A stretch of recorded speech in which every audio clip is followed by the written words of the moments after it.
Ma femme ne sait toujours pas que je suis revenu à la vie. Tout comme dans ma vie antérieure, elle me propose 5 milliards de dollars pour me forcer à divorcer. Mais cette fois, je n'ai pas fait de scène.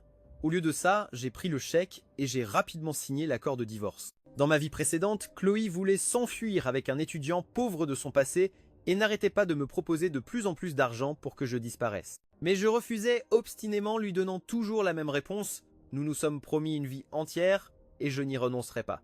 Pas une seule seconde. À cause de moi, Léo, le cœur brisé et âgé de 25 ans, a été forcé de partir pour finalement mourir dans un accident d'avion. Son corps n'a jamais été retrouvé. Croyant avoir perdu son véritable amour pour toujours, Chloé s'est vengée en son nom. Elle a systématiquement détruit chaque entreprise de la Vance Corporation de ma famille, poussant mes parents au suicide. Après une année entière de son tourment incessant, ma propre vie a pris fin, alors que l'eau se refermait sur ma tête juste avant que je ne perde. Connaissance pour de bon, je l'ai vu Léo, vivant. Il pleurait en se jetant dans les bras de Chloé. Chloé, je ne suis pas mort. Quelqu'un m'a sauvé après que l'avion se soit écrasé dans l'océan. Je t'ai enfin retrouvé. À cet instant précis, une voix froide. Mécanique a résonné dans mon esprit. Ethan, Chloé et Léo sont les protagonistes destinés de ce monde. Tu n'es que le méchant personnage secondaire ici pour servir l'intrigue. Tu ne peux pas et ne mérites pas de convoiter ce qui n'est pas à toi. Ton scénario entre maintenant dans sa phase finale. Décompte lancé, 9. J'ai eu l'impression que seulement 10 secondes s'étaient écoulées. Et pourtant, cela semblait aussi durer toute une vie. Quand j'ai rouvert les yeux, j'ai découvert que je n'étais pas mort. J'étais revenu à la vie. L'assistant de Chloé se tenait devant moi, faisant glisser une carte de crédit sur la table avec une expression vide. Monsieur Vance, c'est la 3e fois que je viens de la part de Mademoiselle Sterling pour négocier la résiliation de votre contrat. Le montant que Mademoiselle Sterling propose cette fois est considérable. Vous recevrez 5 milliards de dollars à condition que vous acceptiez de la laisser partir. Alors que la voix de l'assistant continuait de résonner, mon esprit embrumé commençait à s'éclaircir. Le souvenir de cette voix mécanique d'avant ma mort m'a donné un frisson dans le dos. J'étais de retour 3 ans dans le passé. Après avoir récité ces lignes comme s'il lisait un script, il a vu mon regard figé et s'est préparé à mon refus inévitable. Alors que l'assistant se penchait pour ramasser les documents et partir, j'ai posé ma main sur la sienne. Je suis d'accord. En entendant ma réponse, les yeux de l'assistant se sont écarquillés de choc. Vous avez vraiment pris une décision? Vous acceptez de résilier le contrat et de rendre sa liberté à Mademoiselle Sterling. Sans un mot de plus, j'ai signé mon nom de manière décisive sur l'accord, puis j'ai glissé la carte dans ma poche. Après le départ de l'assistant, mes mains tremblaient et mes yeux étaient rouges. J'ai immédiatement appelé mes parents. Papa, maman, je veux que vous commenciez les démarches pour obtenir une résidence permanente à l'étranger. Tout de suite. Liquidez tout, transférez tous nos actifs à l'étranger. Je veux que nous quittions cet endroit pour ne jamais revenir. En entendant ma demande urgente, mes parents ont été stupéfaits. Qu'y a-t-il, Ethan? Que s'est-il passé? Je ne pouvais pas leur expliquer que j'étais revenu à la vie, mais le désespoir m'étouffait. Alors j'ai cherché une excuse à la hâte. J'ai fait un terrible cauchemar la nuit dernière. J'ai rêvé que si nous restions dans ce pays, notre famille serait détruite, que nous mourions tous de mort horrible. Ils ne pouvaient pas me comprendre et ont essayé de me raisonner, mais j'ai insisté, ma voix se brisant en sanglots. Mes parents ont tout joué, m'ont pourri gâté, alors à la fin, ils ont cédé. Après avoir raccroché, j'ai essuyé mes larmes. Un poids énorme s'est enfin soulevé de ma poitrine. C'est alors que Chloé est entrée. En me voyant, son expression s'est assombrie. Tu n'as toujours pas signé? Je sais que c'est moi qui romps notre accord, mais 5 milliards de dollars, c'est une compensation plus que suffisante. Que pourrais-tu bien vouloir de plus? Son ton assuré m'a pris au dépourvu. J'ai réalisé que son assistante ne lui avait pas dit que j'avais déjà signé les papiers. J'ai essayé de m'expliquer, mais elle m'a coupé la parole en fronçant les sourcils. Chloé m'a attrapé le bras et m'a tiré hors de la pièce. Tu viens avec moi. Nous avons traversé la ville à toute vitesse jusqu'à ce que la voiture pile net devant un hôpital. Elle m'a traîné jusqu'aux urgences où nous pouvions entendre la voix sévère d'un médecin. Mademoiselle Sterling, Monsieur Miller est prêt pour la greffe de rein. C'est là que j'ai compris.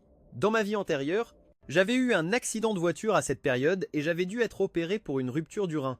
Chloé ne m'avait jamais rendu visite, un fait dont je me souvenais parfaitement. Mais il ne s'agissait pas de moi. Pourquoi diable m'avait-elle amené ici? Une pensée soudaine et glaçante m'a frappé. Tu m'as amené ici pour que je donne un rein à Léo, n'est-ce pas?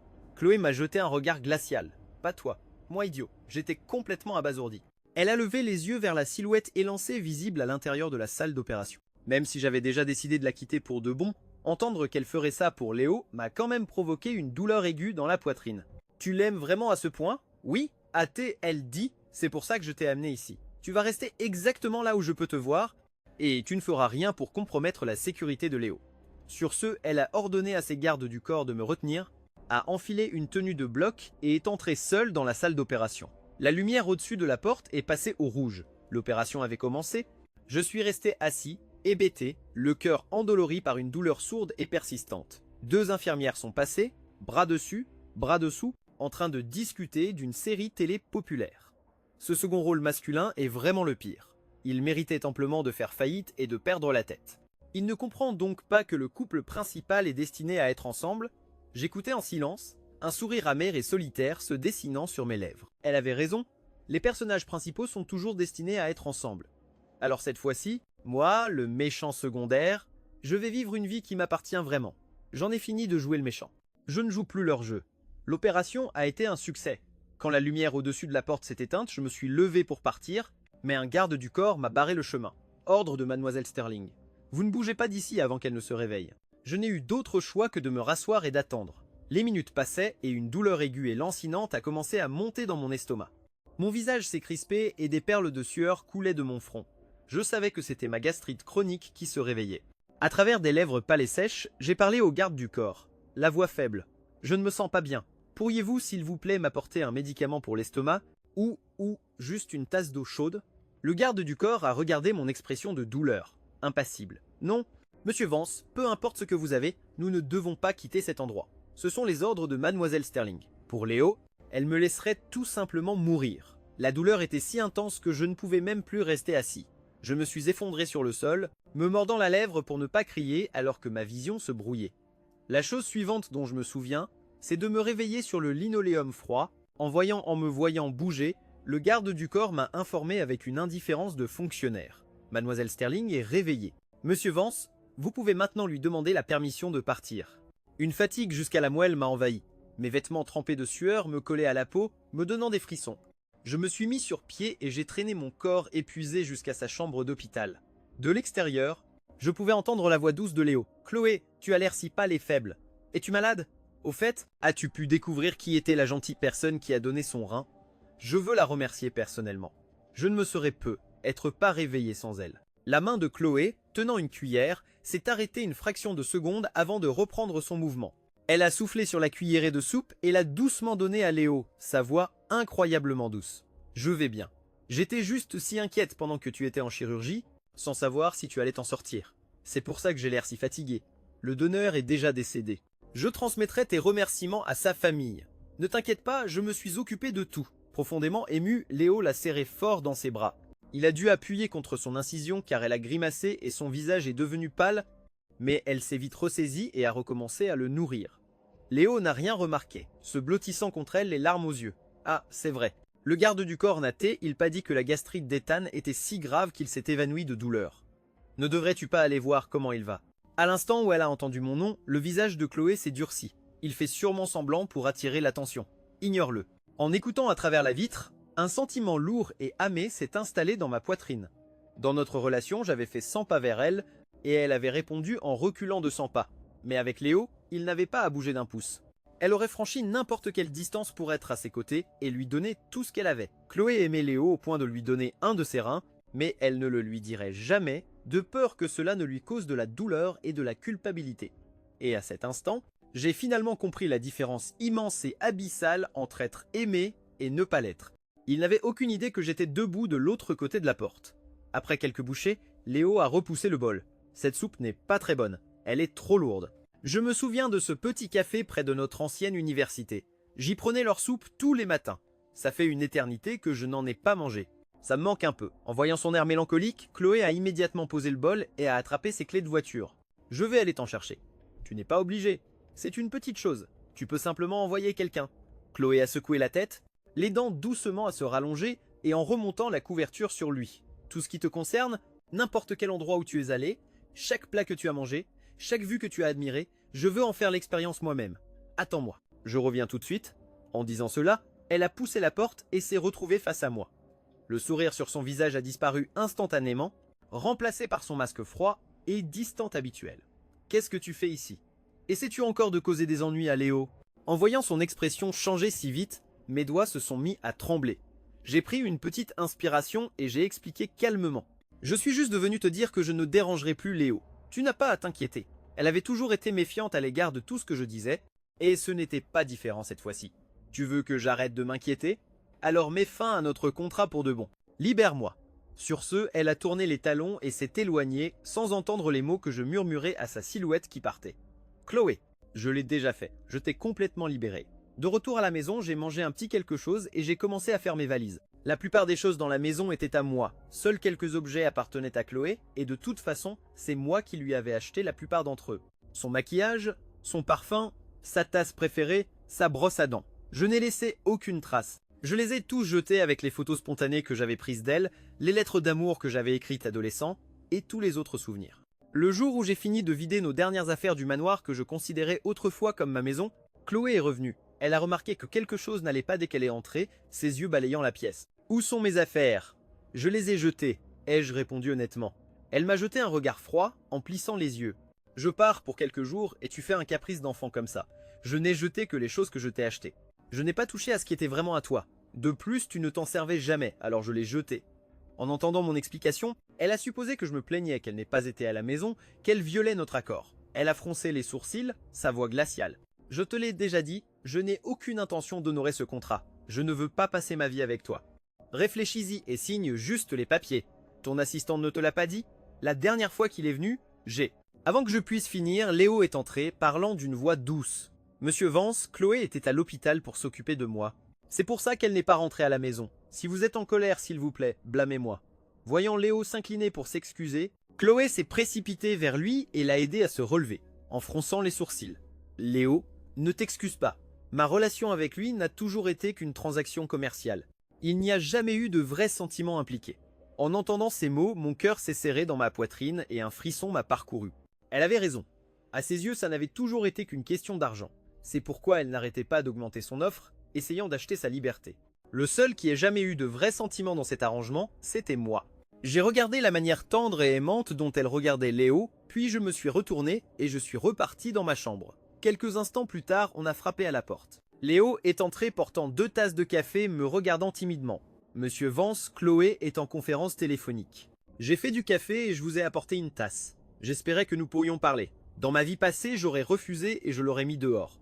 Mais maintenant, comme j'avais déjà décidé de partir, il n'y avait aucune raison d'être hostile.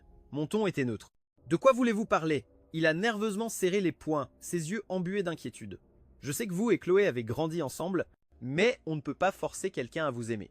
Vous utilisez un contrat pour la garder à vos côtés, mais elle est malheureuse à chaque instant. Vous n'obtenez pas l'amour que vous voulez, et à la fin vous finirez tous les deux blessés. Est-ce vraiment ce que vous voulez ?» Mon expression est devenue compliquée pendant qu'il parlait. Je l'ai regardé un long moment, puis j'ai eu un sourire sans joie. « Et en quelle position es-tu pour me dire tout ça? Je l'aime tout autant que toi, et je ne supporte pas de la voir souffrir comme ça. Elle ne t'aime pas. Ta simple présence est un rappel constant de la période la plus difficile et la plus douloureuse de sa vie. Elle n'essaie pas seulement d'échapper à une cage que tu as construite avec ton amour. Elle essaie d'échapper à cette obscurité. Elle est trop fière pour jamais montrer à qui que ce soit à quel point elle est blessée. Mais elle ne peut pas échapper à l'ombre de son passé. C'est pour ça qu'elle est si renfermée et mélancolique quand tu es là. Je me suis figé. Pour la toute première fois, j'ai compris pourquoi elle voulait si désespérément s'éloigner de moi. C'était vrai. J'avais été avec elle pendant les 4 années les plus sombres de sa vie. Je l'avais vue au plus bas. Je pensais que partager cette épreuve serait le fondement de notre amour. Mais pour Chloé, qui voulait juste un nouveau départ, je n'étais rien de plus qu'un cauchemar ambulant, dont elle n'arrivait pas à se défaire. Elle avait montré son côté le plus doux et le plus vulnérable à Léo, ce qui ne pouvait signifier qu'une chose. Je n'avais jamais vraiment fait partie de son monde. Une vague écrasante d'amertume m'a submergé, et les dernières braises de mon obsession tenace se sont finalement transformées en cendres froides. Je ne voulais pas paraître faible devant lui, mais je ne pouvais pas contrôler la vague de chagrin. Je me suis levé, ayant besoin de m'enfuir, pensant que je mettais fin à la conversation. Léo s'est précipité vers moi, tendant la main pour m'arrêter. « Monsieur Vance, je veux juste que vous compreniez. » Avant qu'il ne puisse finir sa phrase, il a trébuché dans sa hâte et a renversé une étagère décorative contre le mur. Plusieurs vases lourds se sont écrasés sur moi. J'ai poussé un grognement de douleur et je me suis effondré, des éclats de porcelaine me coupant, le sang quittant mon visage alors qu'une douleur intense m'empêchait de respirer. Léo était terrifié. Avant même qu'il ne puisse réagir, mon chien, me voyant blessé, s'est précipité pour me protéger et Léo est devenu blême de peur. Il avait été mordu par un chien quand il était enfant. Alors la vue de mon grand golden retrievé l'a fait paniquer. Il s'est retourné et a couru, le chien à ses trousses. Dans sa terreur, il s'est tordu la cheville et a dévalé le grand escalier. Un cri d'homme a résonné à travers le manoir.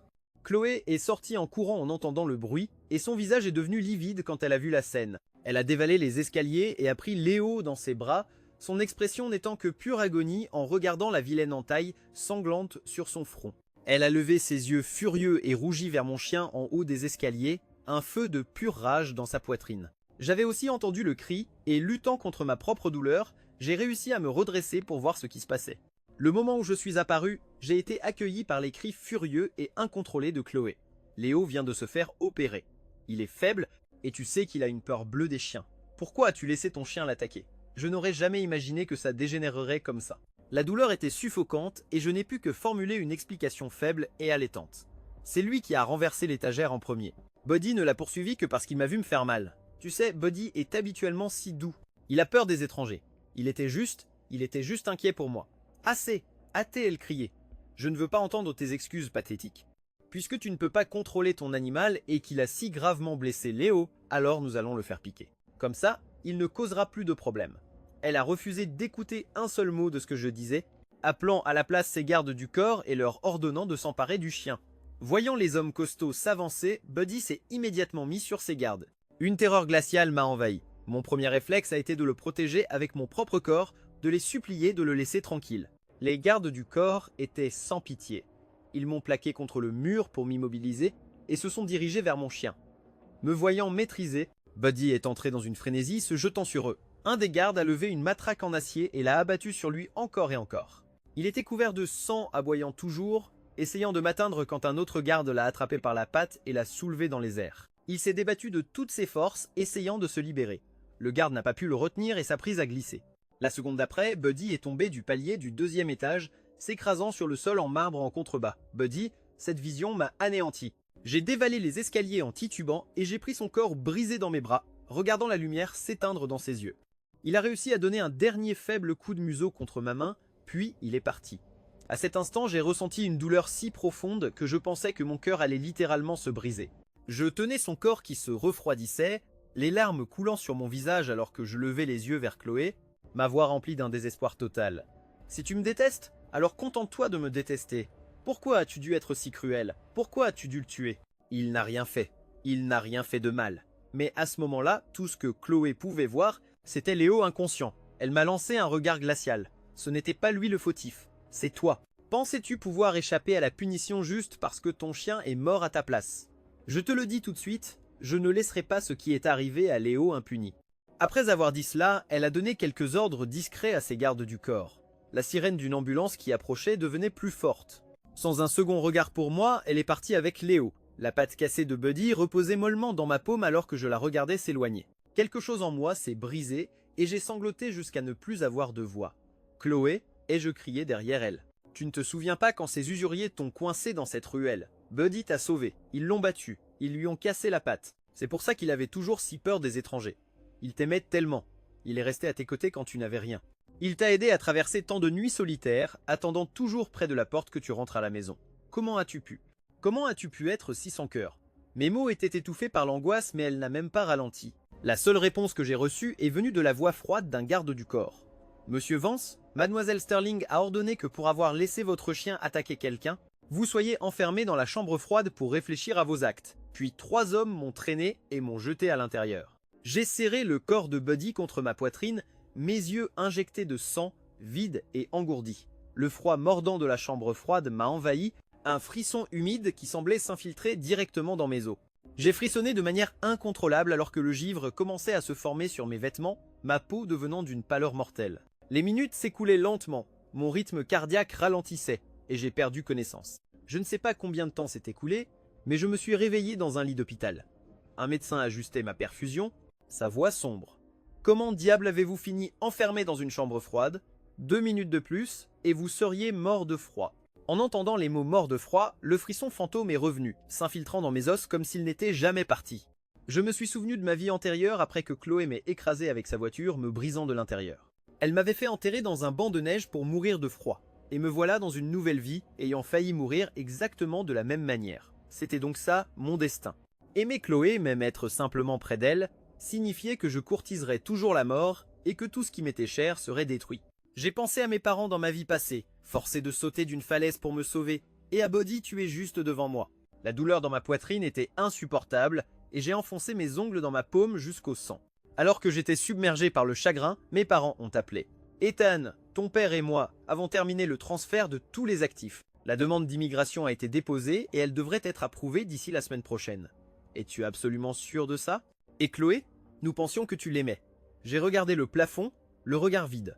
Ma voix était plate et sans vie, comme une mare stagnante. Dans cette vie, je n'aimerai plus jamais Chloé. Les mots venaient à peine de sortir de ma bouche quand la porte s'est ouverte et que Chloé est entrée, une expression compliquée sur le visage. À l'instant où nos regards se sont croisés, j'ai eu un mouvement de recul comme si j'avais été électrocuté. Pendant toutes les années où elle m'avait connu, j'avais été comme une toupie infatigable, tournant sans cesse autour d'elle, 24 heures sur 24. Je lui avais dit sans honte que je l'aimais encore et encore, mon regard toujours rempli d'adoration. Ça la rendait folle. Elle a fait tout ce qu'elle pouvait pour me repousser, souhaitant même que je reporte mon affection obsessionnelle sur quelqu'un d'autre. Mais maintenant que j'avais réellement dit que je ne l'aimais plus, maintenant que j'évitais son regard, elle n'avait pas l'air heureuse du tout. En fait, elle avait l'air vaguement irritée. Elle ne semblait pas comprendre ce sentiment elle-même et ne voulait certainement pas me le montrer.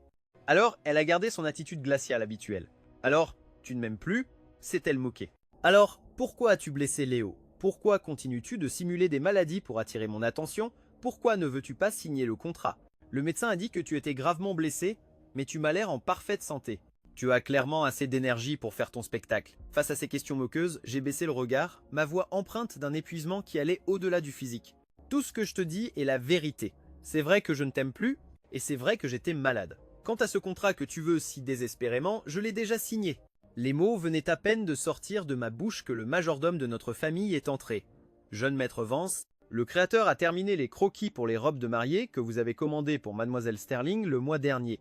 Il les a envoyés pour votre approbation. Chloé a laissé échapper un rire sec et furieux. Elle a arraché l'épais portfolio de croquis de ses mains et l'a mise en pièces juste devant moi. Puis, sous le regard stupéfait de notre majordome, elle s'est retournée pour partir. Puisque tu ne sembles pas comprendre ce que la vérité signifie, a-t elle dit par-dessus son épaule. Laisse-moi te la prendre, je déteste absolument tous ces modèles. La porte a claqué violemment. Le majordome m'a regardé, désemparé. Jeune maître, je vais demander au créateur d'envoyer une nouvelle série de croquis immédiatement. J'ai secoué la tête et l'ai arrêté. Ce n'est pas la peine, et annulé toutes les autres surprises et tous les cadeaux que j'avais prévus pour elle. Détruisez-les, ils ne sont plus nécessaires. Après tout, j'étais sur le point de disparaître du monde de Chloé pour toujours. Je devais juste tenir cette dernière semaine. Je suis sorti de l'hôpital cet après-midi-là. J'ai emmené le corps de Buddy pour le faire incinérer. Ce grand chien adorable qui était toujours à mes côtés, qui m'écoutait toujours, n'était plus maintenant qu'une petite boîte de cendres. J'ai ramené la boîte à la maison et j'ai regardé son jouet préféré, qu'il avait laissé sur le canapé. Les souvenirs ont afflué dans mon esprit. Buddy, rapportant joyeusement un cadeau que j'avais offert à Chloé et qu'elle avait jeté. Buddy, restant éveillé avec moi toute la nuit, posant sa tête sur mes genoux chaque fois que j'avais le cœur brisé à cause d'elle. Buddy, dans ma vie antérieure, me regardant paisiblement alors qu'il mourait de vieillesse à l'âge de 15 ans. J'ai fermé les yeux, mais des larmes coulaient en silence sur mes joues, dégoulinant sur le parquet. Cette fois, il n'y avait pas de gros chien chaleureux pour se blottir sur mes genoux et frotter sa tête contre ma main pour me réconforter. Quelques jours plus tard, j'ai reçu une invitation au mariage de 2 amis de notre cercle social. Je me suis forcé à me ressaisir et à y aller. Mes amis ont remarqué ma pâleur et se sont rassemblés pour m'offrir leur soutien. Ethan, nous avons entendu dire que Chloé a emmené Léo visiter les tombes de ses parents et qu'elle est même retournée avec lui dans sa ville natale pour rencontrer sa famille miséreuse. Elle est de toute évidence juste entichée de ce joli garçon. Ne t'en fais pas. Ne te laisse pas abattre. Vous avez un contrat tous les deux. Il est hors de question qu'elle l'épouse. Exactement, a ajouté un autre. Est-ce que ce type qui vient d'un milieu défavorisé pense vraiment qu'il peut entrer dans la famille Sterling par le mariage? Qu'est-ce qu'il a que tu n'as pas? Chloé s'amuse juste avec une nouveauté. Une fois que l'attrait de la nouveauté se sera estompé, elle reviendra vers toi. C'est toi qui l'as aidé à reconstruire tout son empire après tout. C'est toi qui compte. Je savais qu'ils essayaient juste de défendre mon honneur, mais je comprenais quelque chose qu'ils ignoraient. L'amour de Chloé pour Léo était un mur indestructible. Je n'avais aucune intention de me cogner la tête contre ce mur à nouveau, et je ne voulais pas que mes amis se retrouvent pris entre deux feux. Je leur ai dit très sérieusement, notre contrat est terminé. Qui elle aime, qui elle épouse, cela n'a rien à voir avec moi désormais. Et vous devriez tous arrêter de parler de Léo. Il est son homme providentiel. Personne ne peut changer ça. Mes amis m'ont regardé, les yeux écarquillés d'incrédulité. Tu es amoureux d'elle depuis près de 20 ans. Tu vas vraiment abandonner comme ça? Ça ne te dérange vraiment pas de perdre face à un type comme lui? Une voix glaciale a fendu l'air derrière nous. Léo est une personne merveilleuse. Il est 1000 fois meilleur que n'importe lequel d'entre vous. Il est sincère et gentil, brillant et optimiste, courageux et fort. Il est le seul homme que j'ai jamais aimé et le seul que j'aimerais jamais. Ce sont les gens comme vous qui cancanent sur lui dans son dos qui sont vraiment dégoûtants, comme des rats dans un égout. Je me suis retourné pour voir Chloé, debout, tirant doucement un Léo aux yeux rougis dans ses bras. Elle a sorti son téléphone et a passé un appel. Prévenez le conseil d'administration immédiatement. Nous mettons fin à tous les projets en cours avec les familles Cole, Shaw, Vance et Bell. Les visages de mes amis sont devenus blêmes. Ils la dévisageaient sous le choc. On ne faisait que discuter. Vous allez annuler des contrats de plusieurs milliards de dollars pour quelques mots à son sujet. Devez-vous vraiment aller aussi loin? Les yeux de Chloé étaient remplis de mépris, sa voix glaciale. Oui, je le dois. Léo est ma limite à ne pas franchir. Quiconque la franchira en paiera le prix. Son regard a balayé mes amis avant de se poser finalement sur moi. La menace était sans équivoque. Je savais qu'elle faisait juste d'eux un exemple pour m'envoyer un message. J'ai serré les dents. Dois-tu vraiment être comme ça? Sa voix était d'une froideur terrifiante. Quiconque dit du mal de Léo le regrettera. Après ma vie antérieure, je savais qu'elle pensait chaque mot. Je ne pouvais pas l'affronter directement, alors j'ai simplement emmené mes amis au loin. La cérémonie a commencé peu après. Même si nous étions à des tables différentes, j'avais une vue dégagée sur Chloé et Léo. Je les regardais rincer soigneusement sa tasse de thé pour lui mettre de la nourriture dans son assiette et décortiquer ses crevettes, intercepter chaque personne qui venait à leur table pour porter un toast afin qu'il n'ait pas à boire. Ce n'est qu'avec Léo qu'elle baissait sa garde glaciale et devenait si douce, si attentionnée, si patiente. Le cœur que j'avais passé plus 2. Le cœur que j'avais essayé de réchauffer pendant une décennie avait fondu pour lui en un instant. J'étais perdu dans mes pensées quand j'ai réalisé que le mariage en était arrivé au lancer du bouquet. Léo a regardé le bouquet de la mariée avec envie et l'instant d'après, Chloé l'entraînait vers la foule. Il est resté en retrait pendant que Chloé, avec une agilité surprenante, s'est faufilée à travers la cohue et a attrapé le bouquet en plein vol. Après l'avoir attrapé, elle a lissé sa robe, puis a posé un genou à terre et lui a solennellement présenté le bouquet. Il n'y avait pas de bague. Ce n'était pas une demande en mariage, mais je savais ce qu'elle faisait. Elle faisait une déclaration silencieuse à lui et à tout le monde dans la salle. Elle avait choisi Léo. Elle n'épouserait personne d'autre. En un instant, tous les regards dans la salle se sont tournés vers moi. Face à leurs regards de pitié, de sympathie et même de moquerie, j'ai levé les mains et j'ai commencé à applaudir. J'espérais sincèrement qu'elle obtiendrait tout ce qu'elle avait toujours voulu. De cette façon, je pourrais enfin partir et vivre ma propre vie en paix. Après la réception, je sortais quand je suis tombé sur Chloé dans le hall. Au moment où nos regards se sont croisés, j'ai essayé de détourner le regard et de passer, mais elle m'a arrêté. À propos de la résiliation de notre contrat, as-tu pris une décision ou le prix ne te convient-il pas? Dis-moi juste ton prix. J'étais fatigué d'essayer de lui expliquer les choses. J'ai gardé la tête baissée, la voix plate et sans émotion. Laisse-moi te demander quelque chose. À tes yeux, est-ce que je ne suis que ça pour toi? Est-ce que toute notre histoire, plus d'une décennie, est quelque chose que tu peux simplement payer pour t'en débarrasser? Si je prends ton argent, on tire un trait et on n'aura plus jamais à se revoir pour le reste de nos vies. C'est ça? Mes questions semblaient la laisser sans voix. Elle me fixait simplement, une émotion compliquée et indéchiffrable apparaissant lentement dans ses yeux.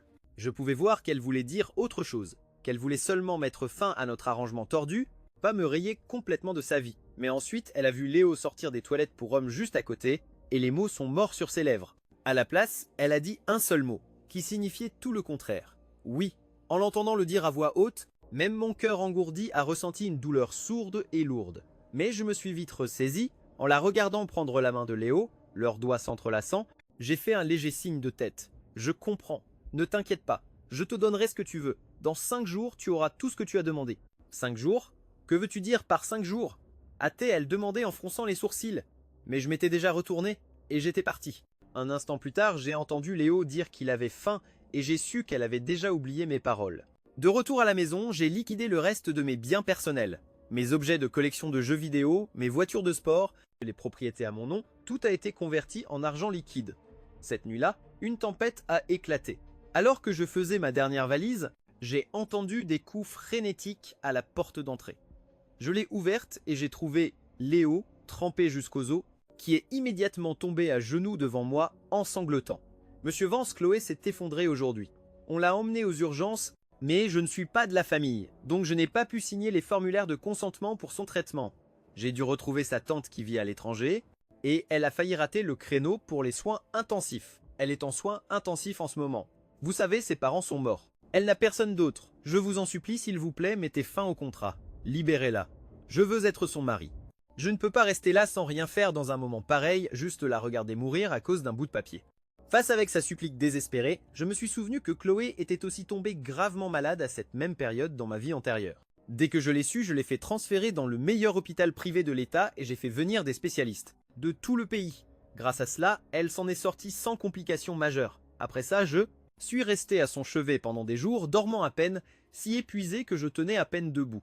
Mais quand elle s'est enfin réveillée, elle était furieuse que je me sois emporté contre Léo dans un moment de stress et elle m'a mis à la porte de sa chambre. Alors cette fois, je ne me suis pas mêlé de ça. J'ai juste fait semblant de ne rien savoir. Et Léo, un type ordinaire sans argent, sans relation et sans influence, n'était évidemment pas armé pour gérer une crise pareille, pour tirer les ficelles nécessaires afin de lui obtenir le meilleur traitement possible.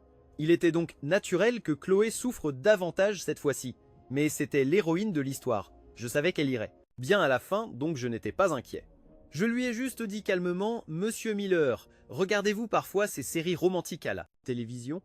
Vous savez comment ça se passe. Le héros riche et beau et l'héroïne douce et innocente tombent amoureux au premier regard. Mais ils doivent surmonter d'innombrables obstacles avant de pouvoir enfin être ensemble. C'est la même chose pour vous et Chloé. Peu importe les épreuves que vous affrontez, même un méchant comme moi ne peut vous empêcher d'avoir votre fin heureuse. Alors, vous n'avez pas besoin de vous inquiéter pour elle. Vous êtes son destin. Vous êtes celui avec qui elle vieillira et je ne me mettrai plus sur votre chemin. Dorénavant, j'ai déjà donné à Chloé ce que vous êtes venu chercher. S'il vous plaît, rentrez chez vous. Affolé d'inquiétude, Léo m'a juste regardé, avec des yeux vides, ne comprenant clairement pas un mot de ce que j'avais dit. Je n'ai pas pris la peine d'expliquer davantage. J'ai juste fermé la porte et je suis monté à l'étage. Il a plu toute la nuit. Le lendemain matin, je suis descendu et j'ai découvert que Léo n'était pas parti. Il était resté à genoux dans le jardin toute la nuit. Son visage était blême et il avait l'air hébété et sur le point de s'effondrer. J'ai été choqué en le voyant et j'ai commencé à aller l'aider. Mais avant que je puisse l'atteindre, Chloé, qui venait d'arriver, m'a bousculé. Elle portait encore une blouse d'hôpital, son visage était complètement exsangue, mais elle a enlacé fermement ses bras autour de Léo. Elle a senti son front brûlant et quand elle m'a regardé, ses yeux étaient perçants et froids comme la glace. « Ethan, il ne t'a jamais rien fait. Comment as-tu pu le faire s'agenouiller ici sous une pluie battante toute la nuit? Comment peux-tu être aussi cruel ?» Face à son accusation furieuse, j'ai serré les poings. Un profond sentiment d'impuissance m'a envahi. Ça n'avait rien à voir avec moi. Je lui ai dit de rentrer chez lui hier soir. C'est lui qui a décidé de rester ici à genoux pendant des heures sans dire un mot. Oh, je suis sûr que ça n'a rien à voir avec toi, hâtée, elle crachait. Léo est inconscient maintenant, alors tu peux dire tout ce que tu veux, n'est-ce pas? Il ne peut pas se défendre. Mais tu sais exactement ce que tu as fait, et moi aussi. Alors, épargne-moi tes mensonges pathétiques. Tu ferais mieux de prier pour qu'il ne lui arrive rien de grave. Sinon, je jure que je te le ferai payer. Après sa tirade, elle a commencé à ramener Léo d'urgence à l'hôpital, ordonnant à ses hommes de me forcer à monter dans la voiture avec eux. Pendant le trajet, Chloé n'a jamais quitté des yeux Léo, inconscient, son visage un masque de pure angoisse, alors qu'elle pressait le chauffeur d'aller plus vite. Le chauffeur transpirait, ses nerfs tendus à l'extrême. Alors qu'il accélérait à un carrefour, il n'a pas vu la voiture de sport arriver à toute vitesse, sur le côté. Une seconde plus tard, les deux voitures sont entrées en collision. J'étais sur le siège passager et j'ai subi le plus gros du choc. Ma tête a heurté violemment la portière et une douleur atroce a traversé mon torse comme si tous mes organes avaient été violemment déplacés. La douleur était si intense que je ne pouvais plus respirer. Ma conscience a commencé à s'estomper dans un brouillard d'agonie et de confusion, mes paupières s'alourdissant. Un voile rouge a recouvert ma vision. Juste avant que je ne perde connaissance, je l'ai vu à travers la vitre brisée, aidant un Léo ensanglanté à sortir de la voiture et s'éloignant. Dans les moments confus qui ont suivi, j'ai entendu le hurlement des sirènes et la voix pressante d'un ambulancier. Celui-ci a une artère sectionnée. Nous devons l'opérer immédiatement ou il va se vider de son sang. Puis une autre voix s'est adressée à elle. « Madame, êtes-vous sûre de vouloir que nous donnions la priorité au patient qui a de la fièvre? Ces blessures ne mettent pas sa vie en danger. Un retard dans son traitement ne présentera aucun risque. » La voix de Chloé m'est parvenue de loin, la dernière chose que j'ai entendue avant que tout ne devienne noir. Je ne me soucie que de la sécurité de Léo. Je me fiche de savoir à quel point Ethan est blessé. Vous sauvez Léo en premier. La vie de n'importe qui d'autre ne me concerne pas. Je me suis réveillé comme si d'un long et terrible cauchemar en voyant mes parents. Leur visage était strié de larmes. Ethan sanglota ma mère. Le médecin a dit tu as failli ne pas t'en sortir. Ton père et moi étions si terrifiés. Nous avons cru que nous allions avoir une crise cardiaque. Dieu merci, tu vas bien. Le pur soulagement d'être en vie m'a envahi et je me suis mis à pleurer aussi. Nous nous sommes serrés dans les bras les uns des autres et avons pleuré pendant un long moment. Quand mes parents se sont finalement calmés, ma mère a doucement essuyé les larmes de mon visage. Tu as été si gravement blessé. Devrions-nous reporter notre déménagement d'un mois? Qu'en penses-tu? Le souvenir de l'accident et de ce qui a suivi était encore terriblement vif, mais j'ai secoué la tête fermement. Non, nous ne le reportons pas. Maman, papa, les hôpitaux en Europe sont excellents. Je peux me rétablir là-bas. Nous nous en tenons au plan. Nous partons demain après-midi. Pour mon dernier jour dans le pays, j'ai demandé à mes parents de retourner au manoir une dernière fois pour récupérer mes bagages et les cendres de mon pote. 2 infirmières sont entrées pour voir comment j'allais, bavardant pendant qu'elles travaillaient. Tu as entendu dire que la PDG de Sterling Corp est ici? Elle a réservé toute l'aile VIP et a demandé à tous les spécialistes seniors du personnel de s'occuper de son petit ami qui, apparemment, n'a qu'une simple fièvre. Waouh, c'est ce qu'on appelle être pourri gâté. On se croirait dans une série télé. Qui est ce type de toute façon pour qu'il ait Chloé Sterling, la femme la plus puissante de New York, à ses pieds? L'autre infirmière a secoué la tête, puis ses yeux se sont illuminés en me regardant. Et vous avez été amené en même temps que lui. Vous le connaissez? Est-ce qu'il vient d'une famille importante? Mes cils ont tremblé. J'ai baissé les yeux, la voix basse. Je ne le connais pas. Peut être qu'il est juste comme vous l'avez dit, le héros de l'histoire. Comment un personnage secondaire comme moi pourrait-il savoir quoi que ce soit sur l'intrigue principale? Les infirmières ont semblé accepter cela, ont retiré le coussin supplémentaire de sous mon bras et sont parties, tout en continuant de discuter entre elles. La chambre est devenue silencieuse. J'ai pris mon téléphone et méthodiquement j'ai effacé toute trace de Chloé de mes contacts. Au moment où j'ai terminé, mes parents ont appelé pour dire qu'ils arrivaient à l'hôpital. Un brancardier m'a aidé à m'installer dans un fauteuil roulant et m'a poussé hors de la chambre. Alors que les portes de l'ascenseur s'ouvraient, j'ai vu l'assistant de Chloé qui se tenait là. Il m'a fait un signe de tête poli et a levé un dossier dans sa main. Mon main, son ton formel et distant. Monsieur Vance, j'ai été envoyé en voyage d'affaires imprévu ces 2 dernières semaines, juste après que vous ayez signé l'accord. Je n'ai pas encore eu l'occasion de le soumettre. Soyez assurés, je le remettrai à mademoiselle Sterling immédiatement. J'étais sur le point de répondre quand j'ai entendu la voix de Chloé derrière moi. Je me suis retourné et j'ai croisé son regard froid, glacial. Ça fait combien de fois maintenant? Il refuse toujours de signer. L'assistant avait l'air confus et a ouvert la bouche pour parler, mais je l'ai interrompu. Voyez par vous-même. J'ai pris le dossier de ses mains et le lui ai tendu. En voyant mon expression vide et celle, hésitante, de son assistant, une lueur de suspicion a traversé son visage. Elle était sur le point d'ouvrir le dossier quand son téléphone a sonné. C'était Léo. « Chloé, où es-tu » L'infirmière dit que c'est l'heure de tes examens. « Tu dois revenir. » Elle a refermé le dossier sans regarder à l'intérieur et l'a repoussé vers son assistant. « Laisse tomber. Je sais qu'il n'a pas signé. Rédigeant un nouveau. Cette fois, propose-lui 10 fois le montant. » Après avoir donné son ordre, ses yeux se sont tournés vers moi, sa voix tendue. « Ce sera la 4e fois que j'augmente l'offre. J'espère pour ton bien que tu ne vas pas me décevoir à nouveau. » Sur ce, elle a tourné les talons et s'est dirigée d'un pas rapide vers l'aile VIP. L'assistant m'a regardé, complètement déconcerté. « Monsieur Vance, je ne comprends pas, mais je savais qu'elle était juste pressée de retourner auprès de son véritable amour. » En la regardant s'éloigner, un sourire sincère de soulagement s'est dessiné sur mon visage. Rien dans ce monde n'a d'importance pour elle, à part Léo. Quant au fait que je l'ai libérée, tu pourras le lui dire la prochaine fois qu'elle prendra vraiment la peine d'écouter. Les portes de l'ascenseur se sont ouvertes avec un tintement. Mes parents sont venus à mes côtés, souriant, et ont posé un lourd manteau sur mes épaules. Puis ils m'ont poussé hors de l'hôpital en fauteuil roulant en direction de l'aéroport. Dehors, le soleil brillait de 1000 feux. J'ai levé la main, sentant la chaleur sur ma peau, et le froid profond et persistant qui s'était installé dans mes os a finalement commencé à se dissiper. Avant d'embarquer, j'ai brandi nos 3 billets d'avion et j'ai souri à mes parents. Papa, maman, oublions le passé. Il est temps de commencer notre nouvelle vie. Cette fois, j'ai fini d'être un personnage secondaire. Je vais être le seul et unique protagoniste irremplaçable de ma propre histoire. Pendant ce temps, à l'hôpital, Chloé réconfortait doucement un Léo en larmes. Le docteur Naté, il m'a dit que si tu te reposes et que tu y vas doucement, tous tes niveaux reviendront à la normale. Léo a hoché la tête en la serrant dans ses bras. Il l'a regardée avec des larmes dans les yeux. Chloé, je prendrai bien soin de toi, je m'assurerai que tu ailles mieux bientôt. Ils se sont étreints, se tenant l'un l'autre, comme si rien au monde ne pouvait les séparer. On a frappé à la porte, interrompant leur tendre moment. Mademoiselle Sterling, je ne vous ai toujours pas donné ce contrat. Le regard de Chloé s'est tourné vers son assistant à la porte. Elle a pris le dossier qu'il lui tendait et l'a ouvert nonchalamment. Il n'a toujours pas signé, n'est-ce pas? Pourquoi me donnes-tu ça? Chloé a tourné à la dernière page et s'est figée, fixant la signature familière en bas de la page. Chloé, qu'est-ce qu'il y a? Léo s'est penché et a vu ma signature également. En fixant la date à côté de mon nom, ses jointures sont devenues blanches alors qu'elle serrait le dossier. Il l'a signé. Sa main tremblait alors qu'elle levait les yeux vers son assistant, une expression hébétée sur le visage. Mademoiselle Sterling, Monsieur Vance a signé ceci il y a 2 semaines.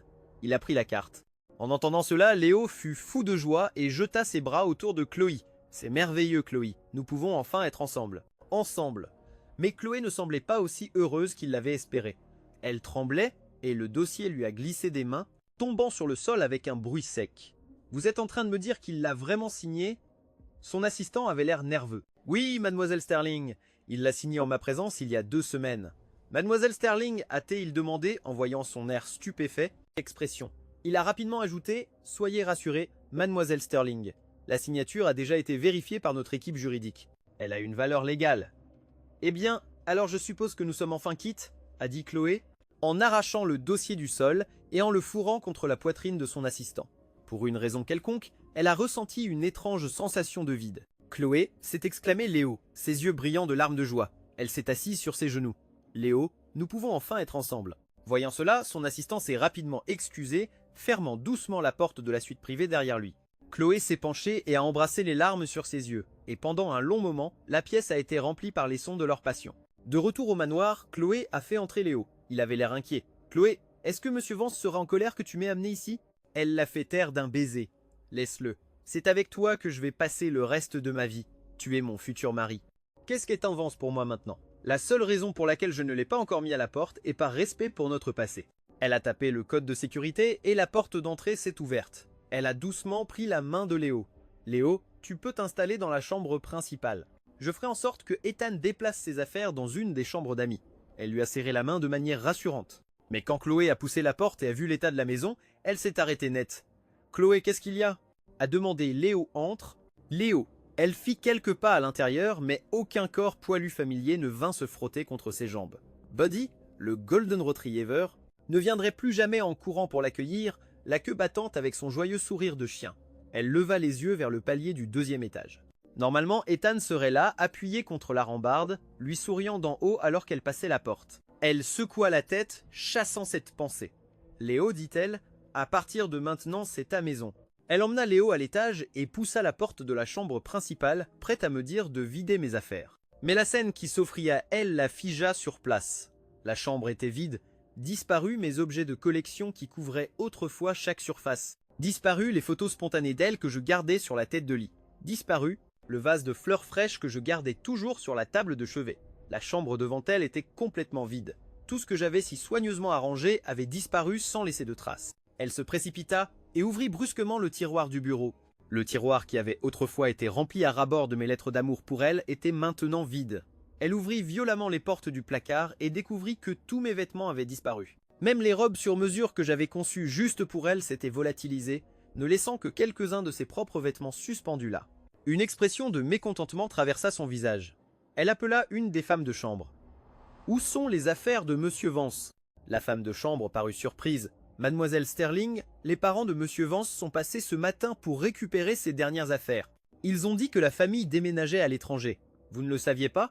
Chloé s'appuya lourdement contre la porte. Bureau, un léger sourire aux lèvres.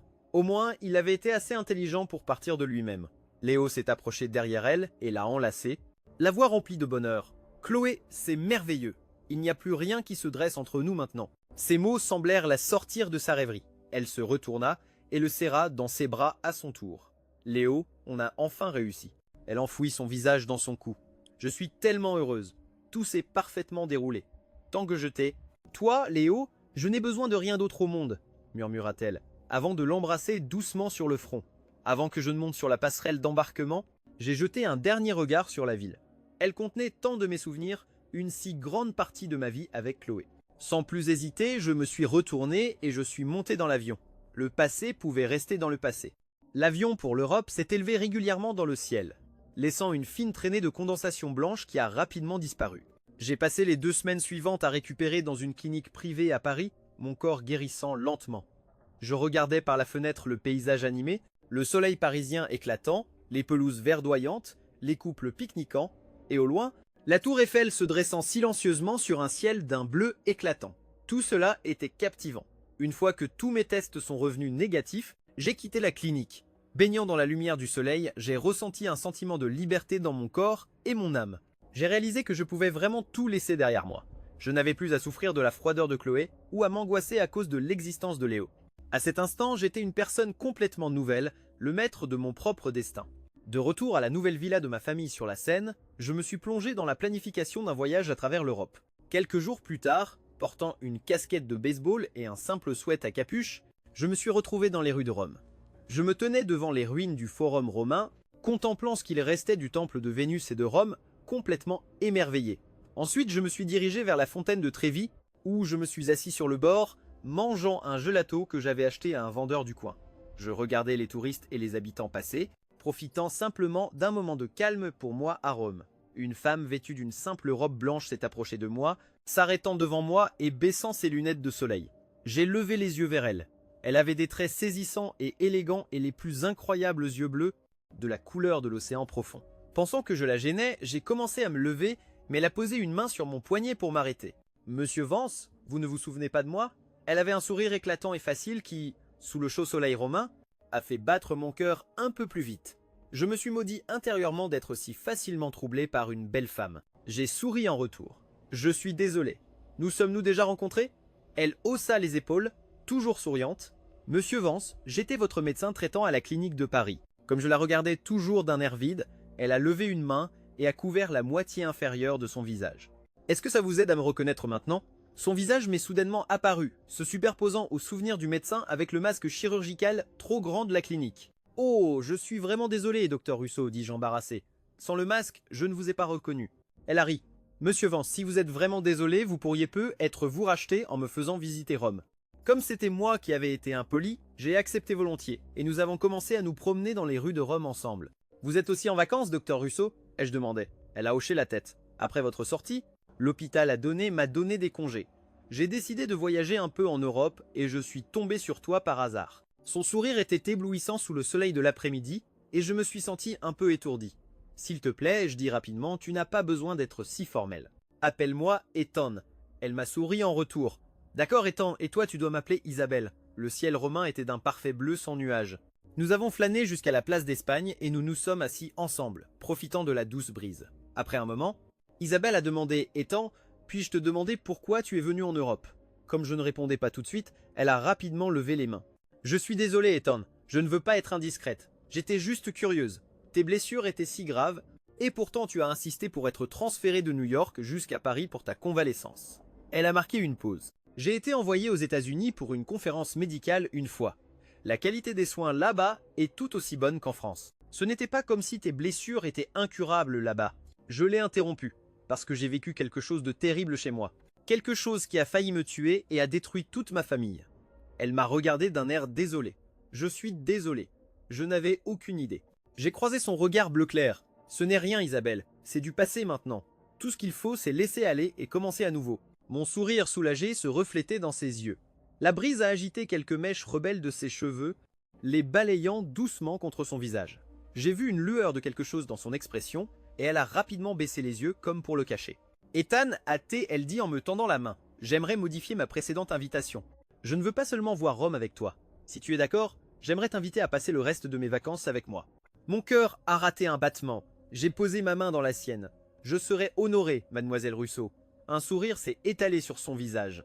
Je connais un super petit café juste au coin de la rue. Nous avons marché côte à côte dans le café où jouait une douce mélodie de piano.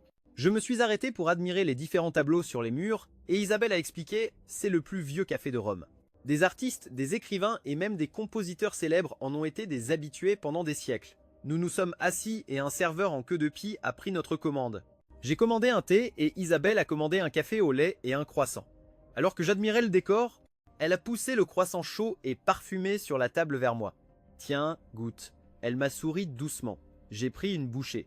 Il était parfaitement feuilleté et beurré, avec une saveur riche qui avait une surprenante pointe d'agrumes. C'est délicieux, et je dis en le posant.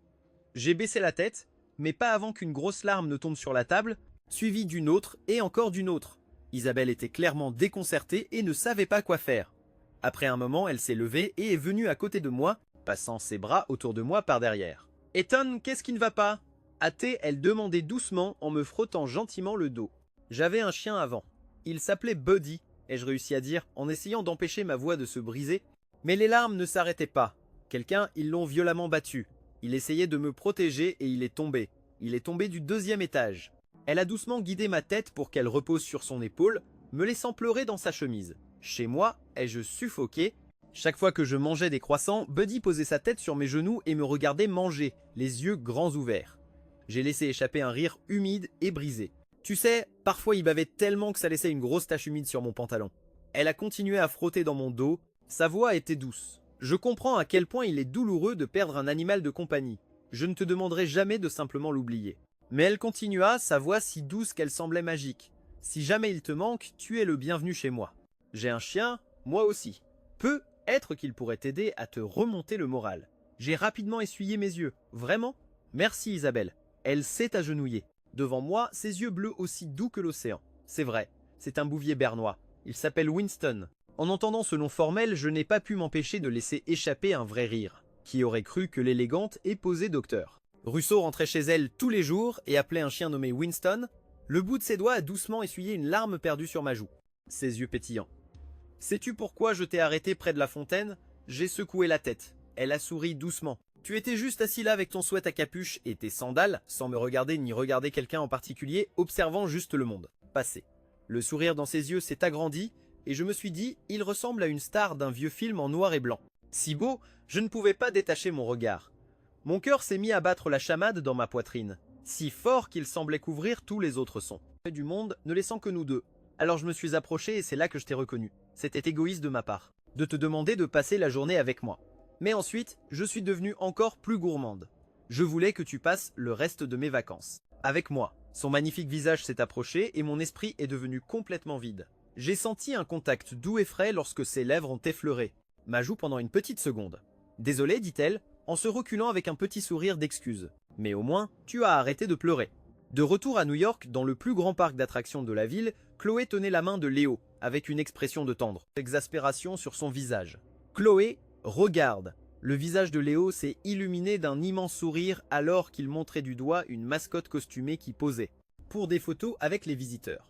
Chloé a souri avec indulgence, le laissant l'entraîner pour prendre une photo avec le personnage. Chloé, regarde, dit-il avec enthousiasme, en lui montrant la photo instantanée fraîchement imprimée. Pendant une seconde, Chloé se figea. Dans son esprit, le visage de Léo s'est brouillé et a fusionné avec l'image de quelqu'un d'autre. Elle se souvint. Juste après qu'ils aient signé leur contrat, quand elle avait été forcée de venir dans le même parc d'attractions avec moi, j'avais avec enthousiasme entraîné pour prendre une photo avec une mascotte, puis je lui avais montré la photo, mon visage rayonnant de joie. Elle l'avait fait tomber d'un revers de ma main. Ethan, je n'arrive pas à croire à quel point tu es puéril, avait-elle dit froidement avant de s'éloigner. Mais plus tard, elle avait vu cette même photo soigneusement placée dans un cadre sur ma table de chevet. Sur la photo, je lui tenais la main, souriant jusqu'aux oreilles. Ce n'est qu'à ce moment-là qu'elle a réalisé qu'après son départ, je devais m'être agenouillé, avoir soigneusement ramassé la photo maculée de saleté et l'avoir gardée comme un trésor inestimable. Une douleur aiguë a traversé sa poitrine. Léo remarqua son changement d'expression et passa rapidement son bras autour d'elle. « Chloé, qu'est-ce qui ne va pas ?» Sa voix la tira de ses souvenirs. Elle se ressaisit rapidement et le rassura. « Je vais bien, Léo, c'est juste qu'il fait un peu chaud ici. » Voyant qu'elle semblait aller bien, Léo sourit malicieusement et montra du doigt une maison hantée, au loin. « Chloé, tu te sens d'attaque pour un défi ?» Elle hocha la tête d'un air enjoué, lui tapotant le bras. « Tu es toujours en train d'essayer de m'attirer des ennuis. » Ils entrèrent dans la maison hantée et furent plongés dans l'obscurité alors qu'ils avançaient. Alors qu'ils se frayaient un chemin, des monstres animatroniques et des acteurs costumés leur sautaient dessus. Chloé a crié et a enfoui son visage dans la poitrine de Léo, tout son corps tremblant. Chloé, Léo l'a attrapé, la serrant fort contre lui pendant qu'ils avançaient. Il n'a pas remarqué que ses mains étaient serrées en poing à ses paumes glacées. Elle se forçait à réprimer une profonde peur primale. Depuis que ses parents s'étaient suicidés alors qu'elle dormait dans la pièce à côté, Chloé était terrifiée par le noir. Je connaissais ce traumatisme caché. Chaque nuit, je laissais une veilleuse allumée pour elle. Et même si je n'avais pas peur de ce genre de choses, par égard pour elle, je n'ai jamais suggéré d'aller dans un endroit comme une maison hantée. Ethan ne m'aurait jamais emmené ici, pensa-t-elle. L'idée lui est venue si soudainement qu'elle l'a surprise et elle a essayé de la chasser. Léo, dit-elle, sa poigne se resserrant sur sa main. Sortons d'ici. Léo, qui avait tout aussi peur qu'elle, a hoché la tête avec empressement. Ils ont trouvé une caméra de sécurité et lui ont fait signe jusqu'à ce qu'un membre du personnel vienne les escorter dehors. De retour à la lumière du jour, Léo regarda son visage pâle avec inquiétude. « Chloé, ça va ?» Elle a secoué la tête, sa voix faible. « Je vais bien, Léo, ne t'inquiète pas. » Il l'a conduite à un banc d'un café en plein air pour qu'elle puisse se reposer. « Attends ici, dit-il avant de courir vers un chariot de glace à proximité. Il est revenu un instant plus tard et lui a tendu un cône de glace au chocolat. « Tu as un peu trop chaud ?» demanda-t-il, il en portant le cône à ses lèvres. Elle n'a pas eu d'autre choix que de le prendre et de commencer à le manger lentement.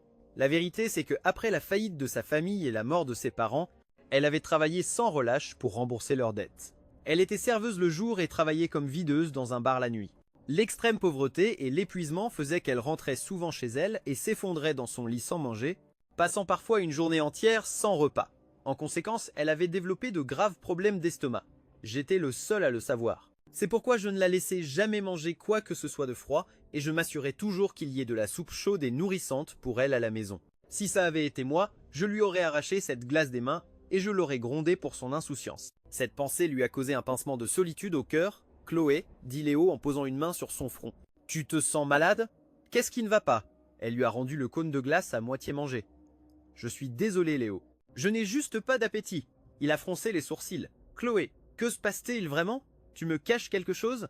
En voyant l'air inquiet sur son visage, elle a simplement secoué la tête. Comment aurait-elle pu l'expliquer ? Cette période sombre de sa vie, celle qu'elle voulait si désespérément oublier, avait laissé des cicatrices indélébiles sur son corps et son âme.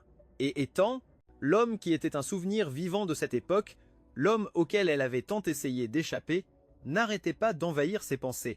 Elle le regarda d'un air désolé. « Léo, je suis désolé d'avoir gâché ta journée. » Il a secoué la tête et a posé un doigt sur ses lèvres. « Ne dis pas ça. Nous pourrons toujours revenir une autre fois. » Son expression s'est adoucie. Elle s'est mise sur la pointe des pieds et l'a serré dans ses bras. « Tu es si bon avec moi ?» Léo, il a ri. « Si je ne suis pas bon avec toi, qui le sera ?» L'image d'un autre homme a traversé son esprit et elle l'a rapidement chassé. Elle a serré Léo plus fort. « Oui, qui d'autre est aussi bon avec moi ?» pensa-t-elle, elle, en essayant d'apaiser son propre cœur tourmenté. Léo a éteint les lumières et ils se sont endormis dans les bras l'un de l'autre. Mais le sommeil de Chloé était agité. Elle rêvait sans cesse de la faillite de l'entreprise familiale, de ses parents sautant du toit de leur manoir pendant qu'elle dormait. Elle rêvait de vendre le manoir, de vendre tout ce qui avait de la valeur, jusqu'à ce qu'elle se retrouve à vivre dans un taudis sordide avec une douzaine d'autres personnes. Sa vie est devenue un triangle misérable entre le restaurant, le bar et cette chambre immonde. Ses problèmes d'estomac ont empiré et elle se réveillait souvent en pleine nuit, en panique. Ses colocataires se réveillaient et l'insultaient, et elle n'avait d'autre choix que de s'excuser. Le poids de la dette de sa famille l'écrasait. Elle pensait que cet enfer ne finirait jamais jusqu'à la nuit où elle a tenté d'intervenir avec un fils à papa ivre et agressif au bar. Le gosse de riche lui a jeté son verre au visage. « Pour qui diable te prends-tu » À thé, il baragouinait. « Ne me touche pas avec tes sales pattes. » Les mains de Chloé se sont serrées en poing le long de son corps, mais elle a gardé une voix respectueuse. « Je suis désolé, monsieur. S'il vous plaît, je dois vous demander de faire moins de bruit. » Le jeune homme semblait prêt à la frapper, mais une grande silhouette s'est interposée entre eux. « Je ne ferais pas ça si j'étais vous. » Le jeune homme qui a parlé avait une présence intimidante. Le gosse de riche s'est figé, et d'un geste de la main du jeune homme, plusieurs grands gardes du corps sont apparus et l'ont traîné hors du bar. Le jeune homme s'est retourné vers elle et a posé sa veste sur ses épaules, son sourire chaleureux et éclatant. « Chloé, j'ai remboursé toutes les dettes de ta famille.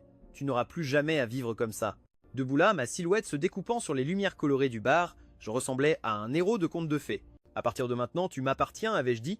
Tu ne pourras jamais me quitter. » Puis son rêve s'est transformé en flash de sa vie avec moi. Elle avait vu mon amour comme une prison, et elle avait lutté de toutes ses forces pour y échapper. « Mademoiselle Sterling, mon nom est Léo Miller. Je suis ici pour l'entretien pour le poste d'assistant. » Tout comme dans un roman d'amour, au moment où Chloé a posé les yeux sur Léo, elle a ressenti une attirance irrésistible. Elle s'était interrogée sur la force soudaine et écrasante de ses sentiments pour lui, mais ne trouvant aucune raison logique, elle l'avait simplement accepté comme un coup de foudre. Elle se sentait éperdument amoureuse de lui, prête à tout pour lui, même à lui donner un de ses propres reins. C'était comme si tout avait été écrit d'avance, cette attraction magnétique qu'ils avaient l'un pour l'autre.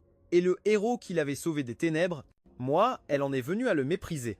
Elle détestait le contrat qui la liait à moi. Elle détestait mon amour étouffant. Et surtout, elle détestait que je sois l'obstacle qui l'empêchait, elle et Léo, d'être ensemble. Dans son rêve, c'était comme si elle flottait au-dessus de tout, regardant tout se dérouler. Elle m'a vu dans le couloir de l'hôpital, me tenant le ventre de douleur, suppliant les gardes du corps indifférents de me donner des médicaments pour finalement m'effondrer sur le sol froid.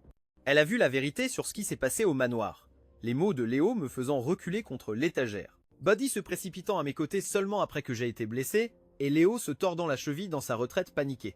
Elle m'a vu serrant le corps sans vie de Buddy, être jeté dans le congélateur, du givre se formant dans mes cheveux alors que je le tenais contre moi. Elle m'a vu essayer patiemment de raisonner Léo avant de fermer la porte pour qu'il s'agenouille ensuite dehors toute la nuit, ce qui l'a amené à me blâmer pour quelque chose dont je ne savais rien. Elle m'a vu me vider de mon sang après l'accident de voiture alors qu'elle m'abandonnait cruellement pour mourir. Finalement, elle a vu ma silhouette décharnée en haut de la passerelle, me retournant pour monter dans l'avion sans un seul regard en arrière. Juste avant que je ne disparaisse à l'intérieur, mes lèvres ont bougé comme si je disais « Adieu, Chloé ». Elle s'est réveillée trempée de sueur froide. Son visage était livide, sa chemise de nuit complètement mouillée. Le mouvement a réveillé Léo, qui a cherché à tâtons pour allumer la lampe de chevet. « Chloé, ça va ?» a-t-il demandé, le visage rempli d'alarme en voyant à quel point. Elle était pâle. Il a rapidement appelé la gouvernante et a composé le 911.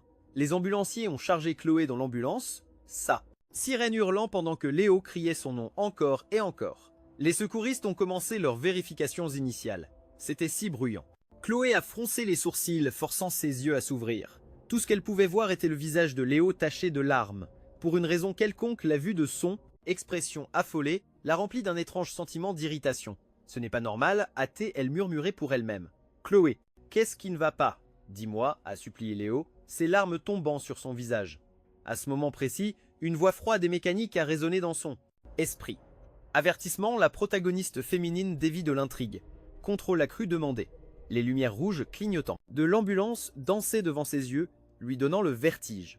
Protagoniste féminine. Contrôle de l'intrigue. Avant qu'elle ne puisse comprendre, on la poussait dans la salle d'urgence. Les portes battantes se sont refermées, la séparant de Léo. La dernière chose qu'elle a vue était le visage accablé de chagrin de Léo, étant, a-t-elle chuchoté, un son si faible que personne ne l'a entendu, avant qu'elle ne perde connaissance. Des heures plus tard, elle a ouvert les yeux et s'est retrouvée à fixer les carreaux blancs et stériles du plafond d'un hôpital. « Chloé, tu es réveillée. » Léo, qui veillait à son chevet, lui a jeté les bras autour. Du coup, dès qu'elle a ouvert les yeux. « Léo, dit-elle, le serrant faiblement dans ses bras alors qu'il sanglotait. Tu es enfin réveillé, a-t-il dit. Se reculant pour la regarder, son visage ravagé par les larmes et l'inquiétude. « Ne pleure pas, Léo, dit-elle, le bout de ses doigts froids, effleurant les larmes sur ses joues. Pour une raison quelconque, en le regardant, elle a ressenti un vide profond, comme si elle avait oublié quelqu'un d'incroyablement important. Mais elle ne parvenait pas, pour sa vie, à se souvenir de qui il s'agissait. Une douleur sourde a commencé. Derrière ses yeux, tout ce qu'elle voulait, c'était qu'on la laisse seule. « Léo, ne t'inquiète pas pour moi. Rentre chez toi et repose-toi un peu. » Il a semblé abasourdi une seconde. « Chloé, tu ne veux pas que je reste? C'était si différent d'elle. Elle était toujours celle qui voulait. » La voir à ses côtés. « Je vais bien, Léo. J'ai juste besoin de me reposer un peu ici, mais tu es resté éveillé avec moi toute la nuit. Je serai brisé si tu tombais malade en t'inquiétant pour moi. » Après de longues discussions, elle l'a finalement convaincu de partir, chez lui. Au moment où ses pas se sont estompés dans le couloir, Chloé s'est effondrée sur le matelas moelleux de sa chambre privée. Elle a fermé les yeux, essayant désespérément de se souvenir de la personne importante qu'elle sentait avoir oubliée. Lentement, elle s'est endormie. Chloé, un petit garçon au visage rond et doux, est apparu devant elle, arborant un sourire édenté. Il semblait si familier. Elle a tendu la main pour attraper la sienne, mais ses doigts se sont refermés sur du vide. Chloé, un bel adolescent en chemise impeccable plus ça. Elle tendit la main vers lui, voulant lui demander quelque chose, mais il se dissipa sous ses yeux. « Au revoir, Chloé. » L'homme qui se tenait devant elle était d'une maigreur douloureuse, ses cheveux flottant dans un vent invisible. Elle se jeta en avant pour l'étreindre, mais il s'est retourné et s'est éloigné sans un regard en arrière. Ethan, les yeux de Chloé s'ouvrirent brusquement, et elle hurla son nom. Crash! Le bol de soupe que Léo tenait lui a glissé des mains, se brisant sur le sol et éclaboussant du liquide chaud partout. Ethan, murmura-t-il, la regardant avec incrédulité en reculant. Léo, attention, Léo. Elle sauta hors du lit et l'attrapa. Non Léo, ce n'est pas ce que tu crois. Laisse-moi t'expliquer. Ses yeux étaient rouges, sa voix étranglée par les larmes. Alors qu'est-ce que c'est? Dis-moi. Ce n'est pas comme ça, dit-elle, en essuyant frénétiquement ses larmes. Ce n'est pas ça. Elle leva les yeux vers lui, son expression remplie d'un désespoir naissant, alors qu'elle réalisait qu'elle ne pouvait pas arrêter l'image d'un autre homme d'envahir son esprit. Étant, la voix froide et mécanique résonna de nouveau dans sa tête. Avertissement, contrôle inefficace. La protagoniste féminine a dévié de l'intrigue. Dans les jours qui suivirent, Isabelle et moi avons exploré Rome, visitant le Colisée, la basilique papale Sainte-Marie-Majeure et le château Saint-Ange. Nous nous sommes joints à une foule de gens qui dansaient sur une place sous le ciel nocturne. Le clair de lune éclatant illuminait nos visages, ajoutant une touche romantique à la fraîche soirée romaine. Isabelle a posé sa main sur la mienne, et nous nous sommes rapprochés jusqu'à ce que nos visages ne soient plus qu'à quelques centimètres l'un de l'autre. « Savais-tu » demanda-t-elle, elle, ses yeux bleus paraissant encore plus mystérieux au clair de lune. « Quoi » Je pouvais sentir mon visage s'échauffer, et je dus me forcer à ne pas détourner le regard. Cet endroit, le château Saint-Ange, chuchota T.L., est l'endroit où une princesse en fuite et un chevalier déchu, après des années d'exil et de cavale, ont finalement admis leur amour l'un pour l'autre et ont échangé un baiser éternel. Son souffle chaud effleurait ma joue. Elle a doucement relevé mon menton, me forçant à croiser son regard. Et toi ? Je me suis retrouvé à plonger dans son regard profond et aimant. Pendant une seconde, j'ai voulu me laisser noyer dans ses yeux bleus océans pour voir ce qui se cachait sous la surface. Juste au moment où ses lèvres étaient sur le point de rencontrer les miennes, je l'ai soudainement repoussée. Alors qu'elle me fixait, sous le choc, des larmes se sont mises à couler sur mon propre visage. Je me suis couvert le visage et j'ai couru comme un lâche fuyant une bataille qu'il ne pouvait pas gagner. J'ai trouvé un banc isolé dans l'ombre et je me suis assis, enfouissant mon visage dans mes genoux et pleurant sans pouvoir m'arrêter. Je ne comprenais pas pourquoi je ne pouvais pas accepter les sentiments d'Isabelle. Peut être que je n'avais pas encore totalement échappé à l'ombre de mon passé avec Chloé. Au bout d'un moment, Isabelle est venue s'asseoir silencieusement à côté de moi. Nous sommes restés en silence un long moment. Le seul bruit était le chant des cigales. Je suis désolé, et je finalement marmonnai. Elle a regardé mon visage couvert de larmes. C'est moi qui devrais être désolé. J'ai été trop direct. Je t'ai fait peur. J'ai secoué la tête. Quand je l'ai regardée, il n'y avait pas de colère dans ses yeux, seulement de la compassion. Non, ai-je dit, ma voix chargée d'émotion. C'est moi qui ai dit que j'étais prête à avancer, mais je suis encore piégé. Elle m'a regardé, ce garçon, qui était à la fois si effrayé et pourtant si courageux, et a demandé doucement « Puis-je te serrer dans mes bras ?» J'ai hoché la tête et elle a passé ses bras autour de moi. Contrairement à Chloé, qui sentait toujours un parfum coûteux aux agrumes, Isabelle avait une légère odeur d'herbe fraîchement coupée. « Quel est ce parfum ?» ai-je demandé, la voix étouffée contre son épaule. Elle a ri doucement. « Je suis médecin. Je ne porte généralement pas de parfum. Ça sent bizarre ? Non, ai-je dit. C'est des années de frustration et de douleurs refoulées semblaient s'effacer avec mes larmes. Si jamais tu as besoin d'une épaule sur laquelle pleurer, dit-elle doucement, j'espère que tu me laisseras être cette épaule. Ce n'est pas grave si tu n'es pas encore prêt à tourner la page. Tant que tu le voudras, je serai là pour t'aider à sortir du passé. Je peux attendre jusqu'à ce que tu sois prêt pour moi. J'ai levé les yeux de son épaule vers la ligne élégante de sa mâchoire. Isabelle, resteras-tu vraiment avec moi? Me promets-tu que tu ne vas pas simplement me quitter un jour? Que tu n'arrêteras pas de m'aimer? Elle a croisé mon regard, le bout de son nez frôlant mon front alors qu'elle parlait. Je ne le ferai pas, dit-elle doucement. Jamais. Je la fixais, hypnotisée. L'océan dans ses yeux était profond et calme. Depuis combien de temps quelqu'un ne m'avait-il pas regardé avec une telle sincérité en me promettant de m'aimer pour toujours? J'ai doucement touché son front avec mon doigt. Isabelle, pourquoi es-tu si belle? Pourquoi tes yeux sont-ils si bleus? On dirait la mer. Je me suis arrêté, ne terminant pas ma pensée. Elle a souri. Ma mère est américaine et mon père est français. J'ai hérité des yeux et du nez de mon père et de tout le reste de ma mère. Alors tes parents doivent être de très belles et charmantes personnes, ai-je dit avec un sourire. Ils seraient très heureux de te rencontrer, a-t-elle répondu, ses yeux d'un bleu profond reflétant ma propre image. Mon visage a de nouveau rougi et je me suis rapidement éloigné d'elle. Tu es française. Tu ne comprendrais pas. Dans ma culture, on ne rencontre les parents que lorsqu'on envisage sérieusement d'épouser quelqu'un. Elle a regardé mon état troublé et a souri doucement. Je ne suis pas né et n'ai pas grandi en France. J'ai grandi aux États-Unis jusqu'à mes 15 ans. Ensuite, ma famille a déménagé ici. Elle m'a tourné vers elle, son regard fixe. Donc je sais exactement ce que rencontrer les parents signifie. Je la fixai, le visage en feu. Isabelle, balbutiai-je, tu ne joues pas franc jeu. De retour à New York, Léo poussait le fauteuil roulant de Chloé hors de l'hôpital. Le silence entre eux était lourd et inconfortable. Depuis le jour où elle avait accidentellement prononcé mon nom, les choses étaient devenues étranges entre eux. Au début, Léo pleurait constamment, et peu importe combien elle s'excusait, il ne lui pardonnait pas. Maintenant, il s'était enfermé dans un silence froid et tendu, s'adressant à peine la parole. Léo la ramena au manoir en fauteuil roulant. Au moment où elle entra, une douleur aiguë lui transperça le cœur. Personne pour l'accueillir à la porte, pas d'Ethan souriant qui l'attendait dans les escaliers. Et ce qui faisait le plus mal, c'était de savoir quelle était la raison de leur départ. Elle avait ordonné la mort de Buddy, et elle m'avait chassé.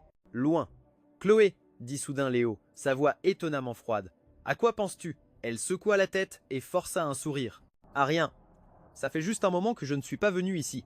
Je suis un peu nostalgique. Est-ce que c'est tout? Son expression s'adoucit légèrement.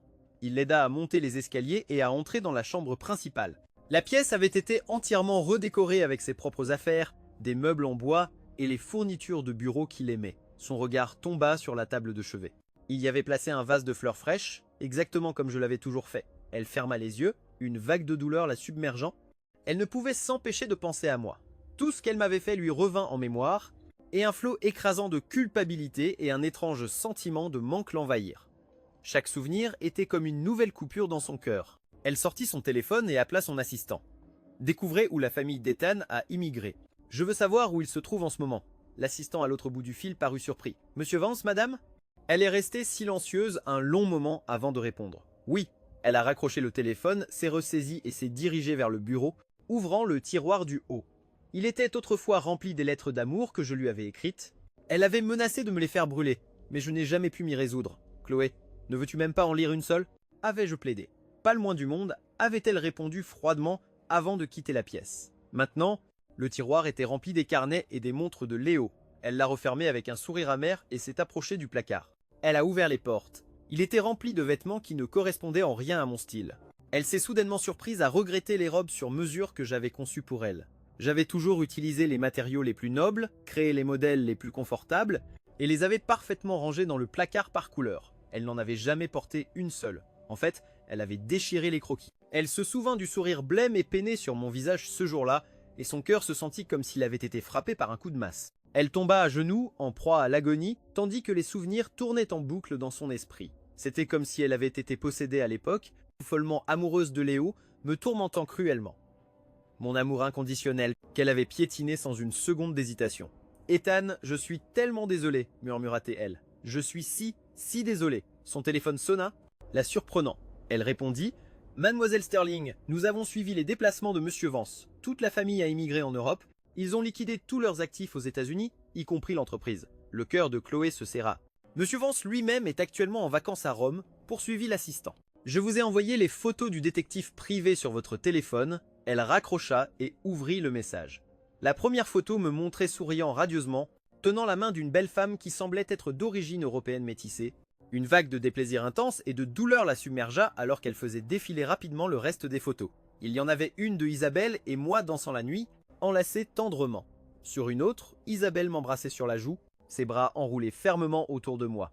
Le téléphone glissa de la main de Chloé et tomba bruyamment sur le sol. Elle laissa échapper un sanglot étouffé et douloureux. Une paire de pieds en pantoufles apparut dans son champ de vision. Chloé, Léo ramassa son téléphone et vit les photos de moi. Chloé, dit-il, la voix remplie d'incrédulité alors qu'il la regardait, agenouillée et sanglotant sur le sol. « Es-tu amoureuse d'Ethan ?» Réponds-moi. Il s'agenouilla à côté d'elle, la secouant, les larmes coulant sur son visage.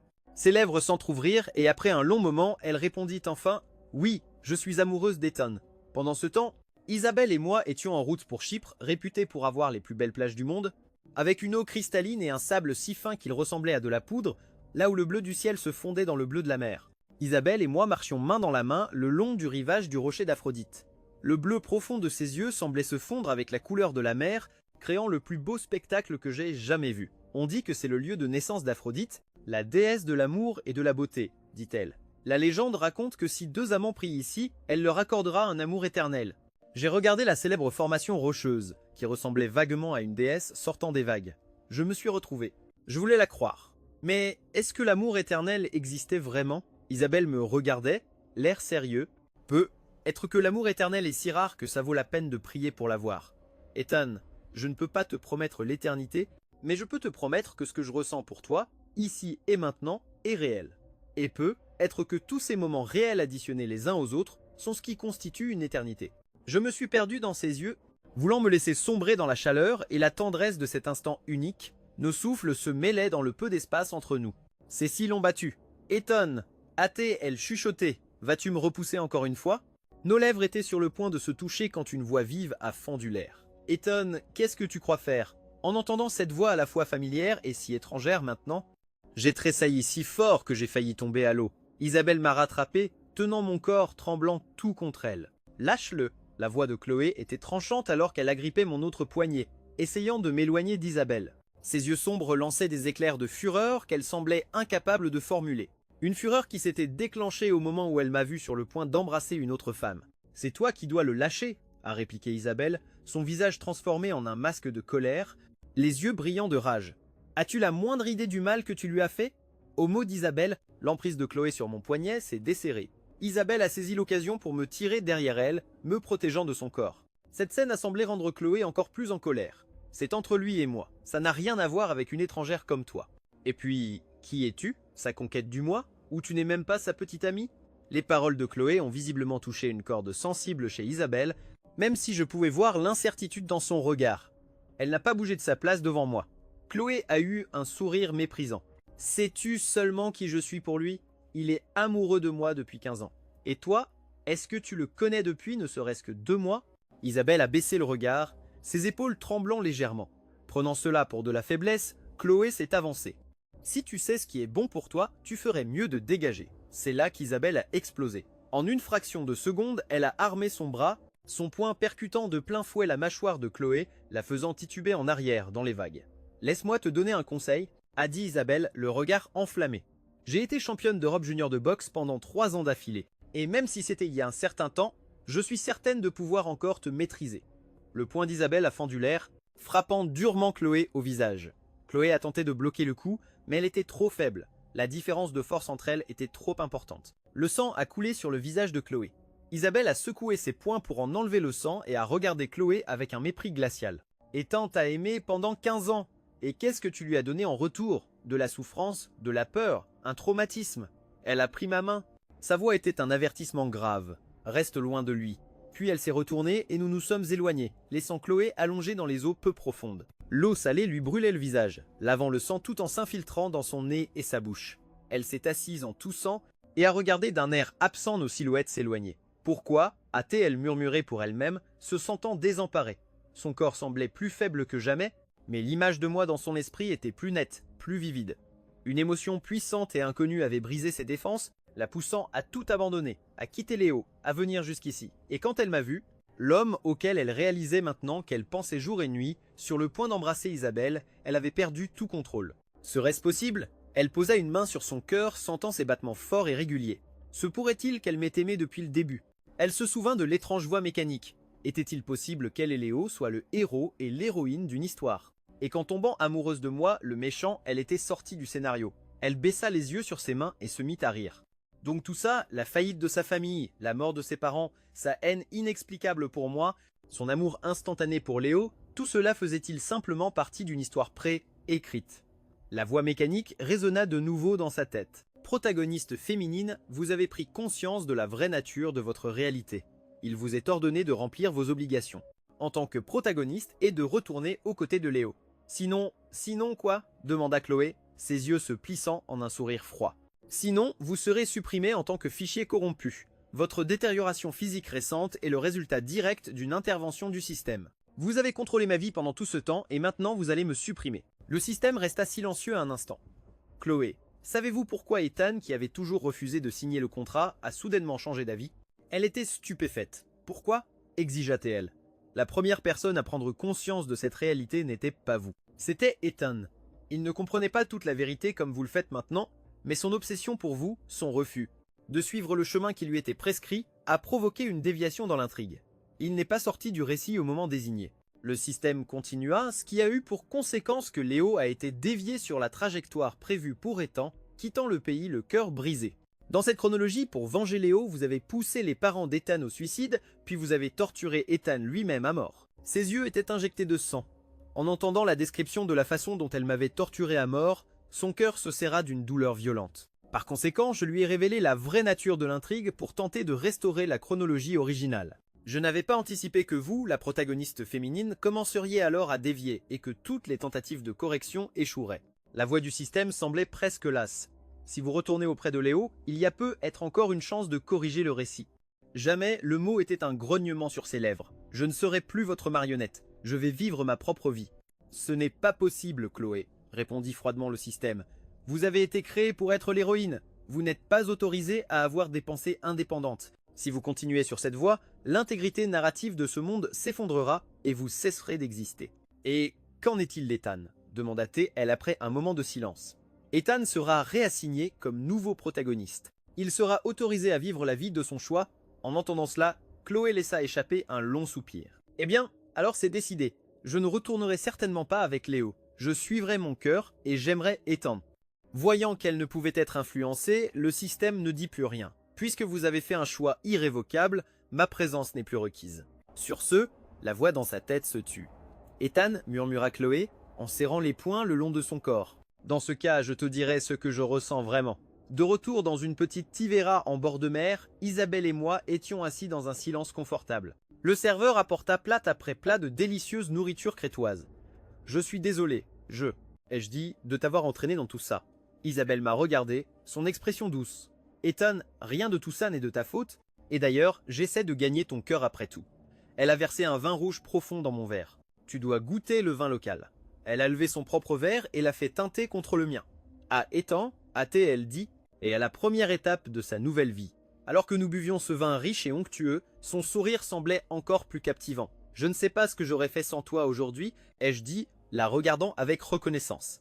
Et je n'avais aucune idée que tu étais une boxeuse. Il y a beaucoup de choses que tu ne sais pas sur moi, a-t-elle dit avec un sourire. Mais si tu aimerais les découvrir, je serais très heureuse. Mon visage a rougi, et j'ai rapidement détourné le regard en bégayant. Cet endroit, il a une très belle ambiance méditerranéenne. Elle s'est levée, s'est penchée par-dessus la table, et a doucement posé ses lèvres sur les miennes.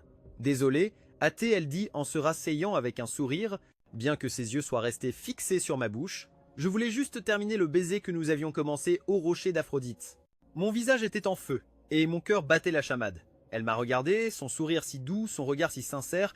Alors, monsieur Vance, a-t-elle dit, veux-tu être mon petit ami? J'ai souri et j'ai hoché la tête.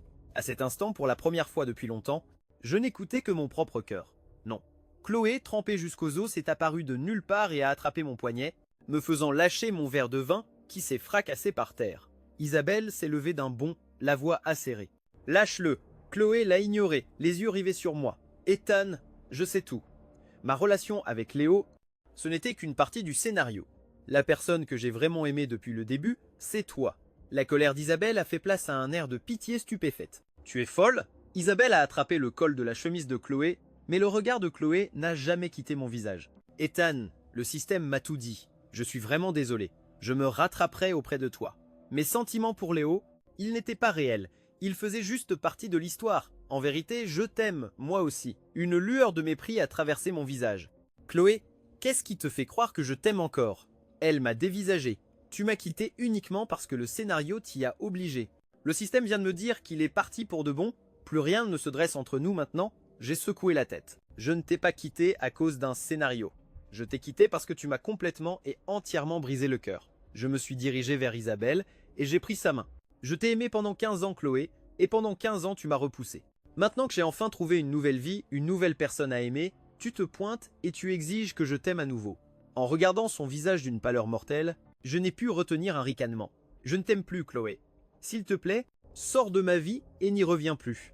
À ces mots, Isabelle a lâché la chemise de Chloé. Peut être que dans ton passé avec Ethan, j'aurais été une intruse, a-t-elle dit. Mais maintenant, il m'a choisi. Il fait partie de ma vie et je ne resterai pas les bras croisés à te regarder le blesser. Ses yeux étaient comme des éclats de glace. C'est la dernière fois que je te dis de partir. Si jamais tu nous importunes à nouveau, je te promets que ça ne se terminera pas aussi paisiblement. Isabelle a serré ma main et nous nous sommes éloignés ensemble, laissant Chloé plantée là, immobile. La chaleur de mon poignet persistait encore sur ses doigts, mais elle savait qu'elle ne pourrait plus jamais m'atteindre. Alors, c'est ce qu'il a dû ressentir, pensa-t-elle, quand elle était partie avec un autre. Léo, me laissant saigner à mort sur le trottoir. C'était la douleur que j'avais ressentie. Elle s'est lentement agenouillée, les éclats du verre de vin brisé s'enfonçant dans sa peau, la faisant saigner. Indifférente à la douleur du verre qui s'enfonçait dans ses genoux, Chloé a juste murmuré pour elle-même. Même si ce n'était pas vraiment moi qui faisais ces choses, la douleur que je t'ai causée était réelle. Les autres clients et le personnel du Tivera la regardaient avec alarme. Mais peu importe comment le serveur essayait de lui parler, elle se contentait de fixer le sol d'un air absent, perdu dans son propre monde, sans dire un mot. Ethan, notre prochaine étape était censée être l'Espagne, a dit Isabelle, s'arrêtant alors que nous marchions sur le chemin. Mais je crains que tu ne sois plus d'humeur à voyager. Je suis désolé Isabelle, ai-je dit d'un ton plein d'excuses. J'avais promis de passer le reste de tes vacances avec toi. Isabelle a souri, Eh bien, dans ce cas, puis-je t'inviter à passer le reste des vacances chez moi, avec ma famille? Elle m'a serré dans ses bras. Ethan, ne t'excuse pas. Rien de tout cela n'était de ta faute. J'ai fermé les yeux et me suis blotti dans sa chaude étreinte, inhalant son parfum léger et frais. C'est juste que... Isabelle a marqué une pause. Est-ce que cette femme a toute sa tête? Toutes ces histoires de complot et de système? Je n'ai pas pu m'empêcher de rire contre son épaule. Elle a ri aussi, la brise soulevant une mèche de ses cheveux. Si elle en a besoin, a-t-elle dit d'un ton léger, je connais un très bon neurologue que je pourrais lui recommander. Isabelle, ai-je murmuré, le bout de mes doigts effleurant sa joue. Elle a levé les yeux, croisant mon regard. Si ce monde n'était vraiment qu'une histoire écrite par quelqu'un, a-t-elle demandé, et que tout ce qui arrive ne fait que partie d'un complot que quelqu'un d'autre contrôle, m'aimerais-tu toujours? J'ai senti mes doigts trembler contre sa peau. Elle a senti mon anxiété, et a recouvert ma main de la sienne, chaude, la serrant doucement. Je ne sais pas si notre monde est réel ou non, elle dit en souriant doucement. La seule chose dont je suis sûr, c'est ce que mon cœur a ressenti au moment où je t'ai vu pour la première fois. Elle a croisé mon regard avec assurance. Quand je t'ai vu près de la fontaine à Rome, j'ai fait le choix de venir vers toi. Quand je t'ai vu pleurer dans ce café, j'ai fait le choix de te réconforter. Et quand nous dansions au château Saint-Ange, j'ai fait le choix de te dire ce que je ressentais. Un doux sourire a illuminé ses yeux. Chaque pas que j'ai fait vers toi était ma décision. Mon cœur, elle dit, plaçant ma main sur sa poitrine, bat juste ici, et me dit que tout ceci est réel. Peu m'importe si le monde est faux ou si nos vies sont écrites d'avance. Tout ce qui compte, c'est que mon amour pour toi en cet instant est réel. Son visage s'est approché davantage, ses longs cils effleurant mon front comme des ailes de papillon. Nos souffles se sont mêlés et son parfum frais et pur a rempli mes sens. Elle a doucement embrassé mes lèvres, un contact aussi léger qu'une libellule sur l'eau. Je ne me suis pas retiré. Prenant cela comme un encouragement, elle a pris ma nuque dans sa main et a approfondi le baiser. Mon visage était en feu. Désolé, elle dit en se reculant et en me regardant avec une expression innocente. Je n'ai pas beaucoup d'expérience avec ça. J'espère que je ne t'ai pas mis mal à l'aise. Je l'ai regardé. Isabelle, ne me dis pas que c'était ton premier baiser. Elle a éclaté d'un large sourire désinhibé. C'était le cas et tu es le premier garçon dont je suis vraiment tombée amoureuse. Mon cœur martelait contre mes côtes alors que je la regardais. Et par chance pour moi, j'ai eu le premier garçon que j'ai jamais voulu, a-t-elle dit, prenant ma main avec un sourire triomphant. Alors, petite amie, puis-je t'inviter chez moi pour le reste de nos vacances? Elle m'a lancé un regard espiègle, un clin d'œil. Et quand j'ai hoché la tête, son visage s'est illuminé d'un sourire radieux et heureux. Chloé s'est réveillée dans un lit d'hôpital pour trouver Léo assis à ses côtés, le visage sombre comme un orage. « Léo, qu'est-ce que tu fais ici ?» demanda-t-elle. Il s'est contenté de la fixer. L'expression sinistre. Ne sachant que dire, Chloé a détourné la tête. « Léo, va-t'en, dit-elle. Je ferai virer 5 milliards sur ton compte. » Il a laissé échapper un rire froid et sec. « D'abord, tu offres 5 milliards à Ethan pour le faire sortir de ta vie. Maintenant, tu m'offres la même chose pour me faire sortir de la tienne. » Son rire résonnait de manière inquiétante dans la pièce silencieuse. L'argent est-il la seule chose que Mademoiselle Sterling sait utiliser? Chloé a froncé les sourcils. Léo, c'est moi qui t'ai fait du tort. On ne peut pas forcer l'amour. Je dois être fidèle à mon propre cœur. Chloé, tu es pathétique. De quelque part, Léo a sorti un couteau. Sa lame polie reflétant le visage soudainement blême de Chloé. Avant qu'elle ne puisse réagir, il en a pressé la pointe contre sa gorge. Je vais te le demander une dernière fois, Chloé. Pourquoi es-tu venue ici? Elle a froncé les sourcils. Je suis venu m'excuser auprès d'Ethan. L'acier froid de la lame a raclé sa peau. Pourquoi m'as-tu quitté pour venir le trouver? Après un moment de silence, elle a répondu. Parce que j'ai réalisé que je ne t'aime pas. J'ai toujours aimé Ethan. La lame s'est enfoncée dans sa peau, traçant un mince filet de sang. Chloé, pourquoi n'as-tu pas pu simplement revenir vers moi? Le système, il m'a tout dit. Si seulement tu étais revenu, je me serais occupé de toi, comme avant. Nous aurions pu oublier tout ça et juste être ensemble. N'aurait-ce pas été mieux? Tu es au courant pour le système? Demanda elle, choquée. Des larmes se sont accumulées sur son menton, mais ses yeux étaient froids comme la pierre. Tu étais censée être mon héroïne, dit-il. Nous étions censés être ensemble pour toujours. Le couple le plus heureux de toute l'histoire. Mais tu as enfreint les règles. Tu m'as trahi. Tu m'as quitté pour un personnage secondaire. La haine brûlait dans ses yeux alors qu'il enfonçait le couteau plus profondément dans son cou. Avec une montée d'adrénaline, Chloé a attrapé son poignet et l'a jeté au sol. Le couteau a cliqueté sur le carrelage avec un son aigu et métallique. « Léo, tu es fou !» a crié Chloé, pressant sa main sur la blessure saignante à son cou. Léo, toujours au sol, s'est mis à rire. « Chloé, Ethan a failli se vider de son sang à cause d'une artère sectionnée. Je me demande si tu auras autant de chance que lui. » Elle a cherché frénétiquement le bouton d'appel de l'infirmière. « Chloé, sais-tu ce que j'ai demandé au système avant qu'il ne parte ?» demanda T, un sourire satisfait se dessinant sur son visage en la regardant paniquer. « J'ai demandé 30 minutes. 30 minutes pendant lesquelles cette chambre est complètement coupée du monde extérieur. » Fixant son expression démente, Chloé a reculé de terreur. « Léo, je n'ai jamais su que tu étais comme ça.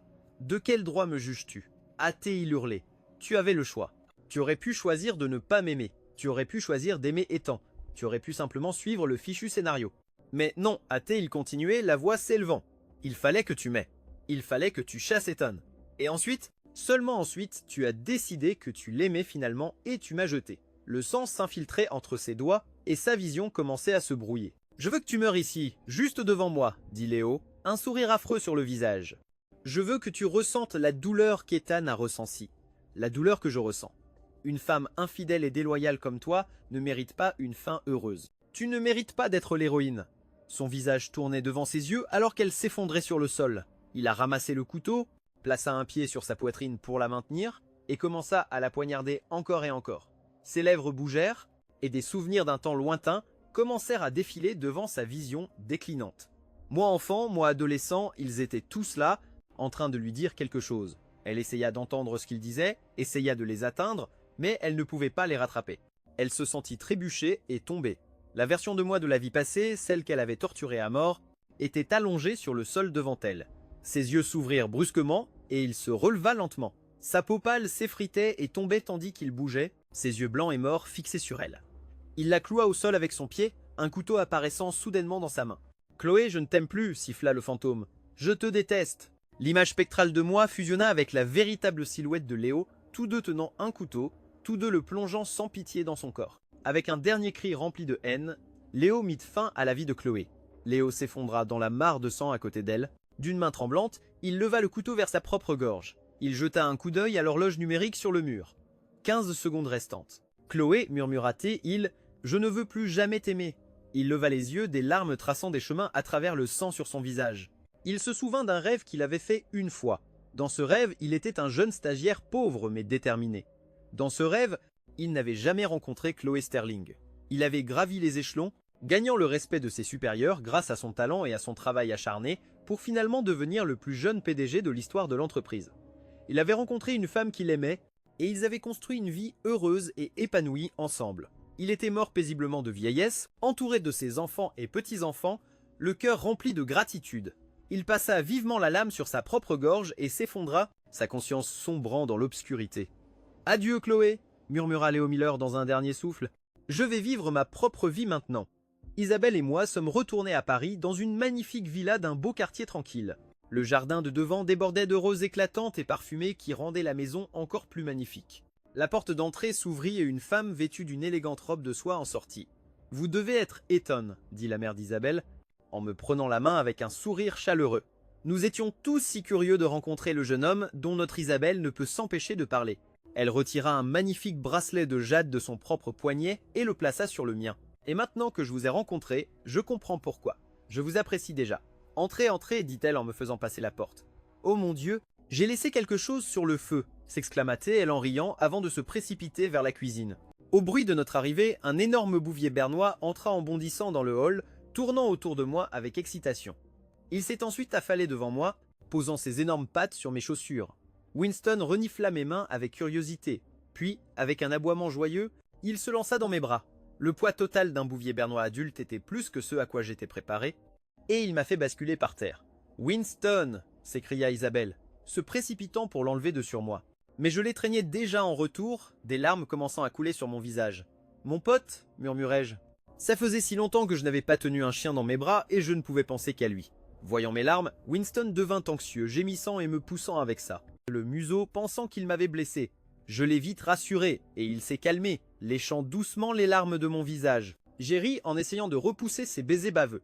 Isabelle m'a aidé à me relever, un sourire affectueux et exaspéré sur le visage. « J'espère que tu pourras t'habituer à ma famille de fous », a-t-elle dit. J'ai souri et je l'ai prise dans mes bras. J'adore être ici. C'est si chaleureux et plein de vie. Le père d'Isabelle est rentré tôt du travail, m'accueillant avec une chaleureuse étreinte enthousiaste dès qu'il est entré. C'était un grand et bel homme français avec les mêmes yeux bleus saisissants que sa fille. le dîner est presque prêt. Je me demande où est Camille, a dit la mère d'Isabelle, en mettant les assiettes sur la table et en jetant un œil à l'horloge. Camille est ma sœur aînée, m'a expliqué Isabelle, son pouce caressant doucement le dos de ma main. Elle est sculptrice. Elle a une nouvelle exposition qui vient d'ouvrir, alors elle est probablement retenue. À ce moment-là, une jeune femme a fait irruption dans la salle à manger. Ses yeux se sont posés sur moi et se sont illuminés. Alors, c'est toi le fameux petit ami. Tu es encore plus beau qu'elle ne l'a dit. Avant même que je puisse réagir, Isabelle a donné une tape sur le bras de sa sœur. Camille, tu veux bien arrêter de lui faire peur? Camille a mis les mains sur ses hanches et a gentiment tapoté le front d'Isabelle. Ne te mets pas en travers de mon chemin pendant que je sympathise avec mon nouveau beau-frère. En regardant cette famille vivante et affectueuse, j'ai senti une chaleur se répandre dans ma poitrine, remplissant un vide dont j'ignorais l'existence. Craignant que je ne sois pas habitué à la cuisine française, la mère d'Isabelle s'était donné la peine de préparer tout un assortiment de plats réconfortants américains classiques. « Ethan, je suis si content que tu sois là, » a dit son père, la bouche pleine. « Ça fait une éternité que je n'ai pas mangé la cuisine incroyable de Luna. Ça m'a tellement manqué. » Camille était trop occupée à entasser de la nourriture dans son assiette pour dire grand-chose. J'en avais envie depuis des semaines. À thé, elle marmonnait. Isabelle s'est penchée et m'a chuchoté avec un sourire « Ils n'en font pas un peu trop ?» J'ai juste secoué la tête en lui souriant en retour. C'est ça, pensais-je, ce que l'on est censé ressentir en famille. Nous avons tous mangé joyeusement le merveilleux repas que sa mère avait préparé. Après le dîner, Camille a allumé la télé dans le salon. Les informations passaient. Hier, les corps d'un homme et d'une femme ont été découverts dans une chambre de l'hôpital général de Paris. Le rapport préliminaire du médecin légiste indique que la cause du décès est due à de multiples coups de couteau portés avec un couteau retrouvé sur les lieux. Camille a éteint la télé en marmonnant. Le taux de criminalité dans cette ville devient effrayant. C'était quoi, ça? A demandé Isabelle alors que nous entrions dans le salon. Camille a soupiré. Rien, juste un double homicide à l'hôpital général de Paris. Ils ont dit que les victimes étaient des touristes américains. L'un d'eux était apparemment le PDG d'une grande entreprise aux États-Unis. Le nom de famille était Sterling, je crois. J'ai froncé les sourcils. Un PDG américain nommé Sterling. Isabelle m'a regardé avec inquiétude. Ethan, c'est quelqu'un que tu connais? J'ai secoué la tête. Personne d'important. Isabelle m'a conduit dans sa chambre. Alors qu'elle s'apprêtait à fermer la porte, la main de Camille a surgi pour l'arrêter. « Ethan, tu peux rester ici pour la nuit. » À thé, elle dit avec un grand sourire. Sa mère est apparue derrière elle, souriant également. « On ne vous dérangera pas. » À thé, elle dit avec un clin d'œil. Mon visage était brûlant. « Maman, Camille, arrêtez de le taquiner, » a dit Isabelle, en les poussant toutes les deux hors de la chambre. « Vous êtes ridicule. » Ses parents sont probablement beaucoup plus réservés. Sa mère a couvert sa bouche avec sa main, feignant la surprise. « Nous sommes désolés. » « Ma chérie, c'est juste la première fois que tu ramènes un garçon à la maison. Nous sommes tellement excités. » Isabelle les a rapidement chassés, son père et Winston, qui étaient venus se joindre à la fête, dans le couloir. « Désolé pour ça, dit Isabelle, en fermant doucement la porte avant de venir m'enrouler de ses bras. « Pas du tout, dis-je en souriant, j'aime beaucoup ta famille. » Elle enfouit son visage dans mon cou, sa voix étouffée. Et moi alors, je passai ma main dans ses cheveux doux. « Bien sûr que je t'aime aussi, Isabelle. Je suis si heureuse, étant chuchota-t-elle. Elle me serra fort contre elle et commença à chanter une douce chanson d'amour française à mon oreille. Les roses fleurissent, d'un rouge vibrant. Un petit oiseau chante au-dessus de nos têtes. Mon amour et moi sous la lune ne seront plus jamais séparés. Je fermais les yeux, ressentant un sentiment de paix que je n'avais pas connu de toute ma vie. Isabelle et moi, nous ne serions jamais séparés.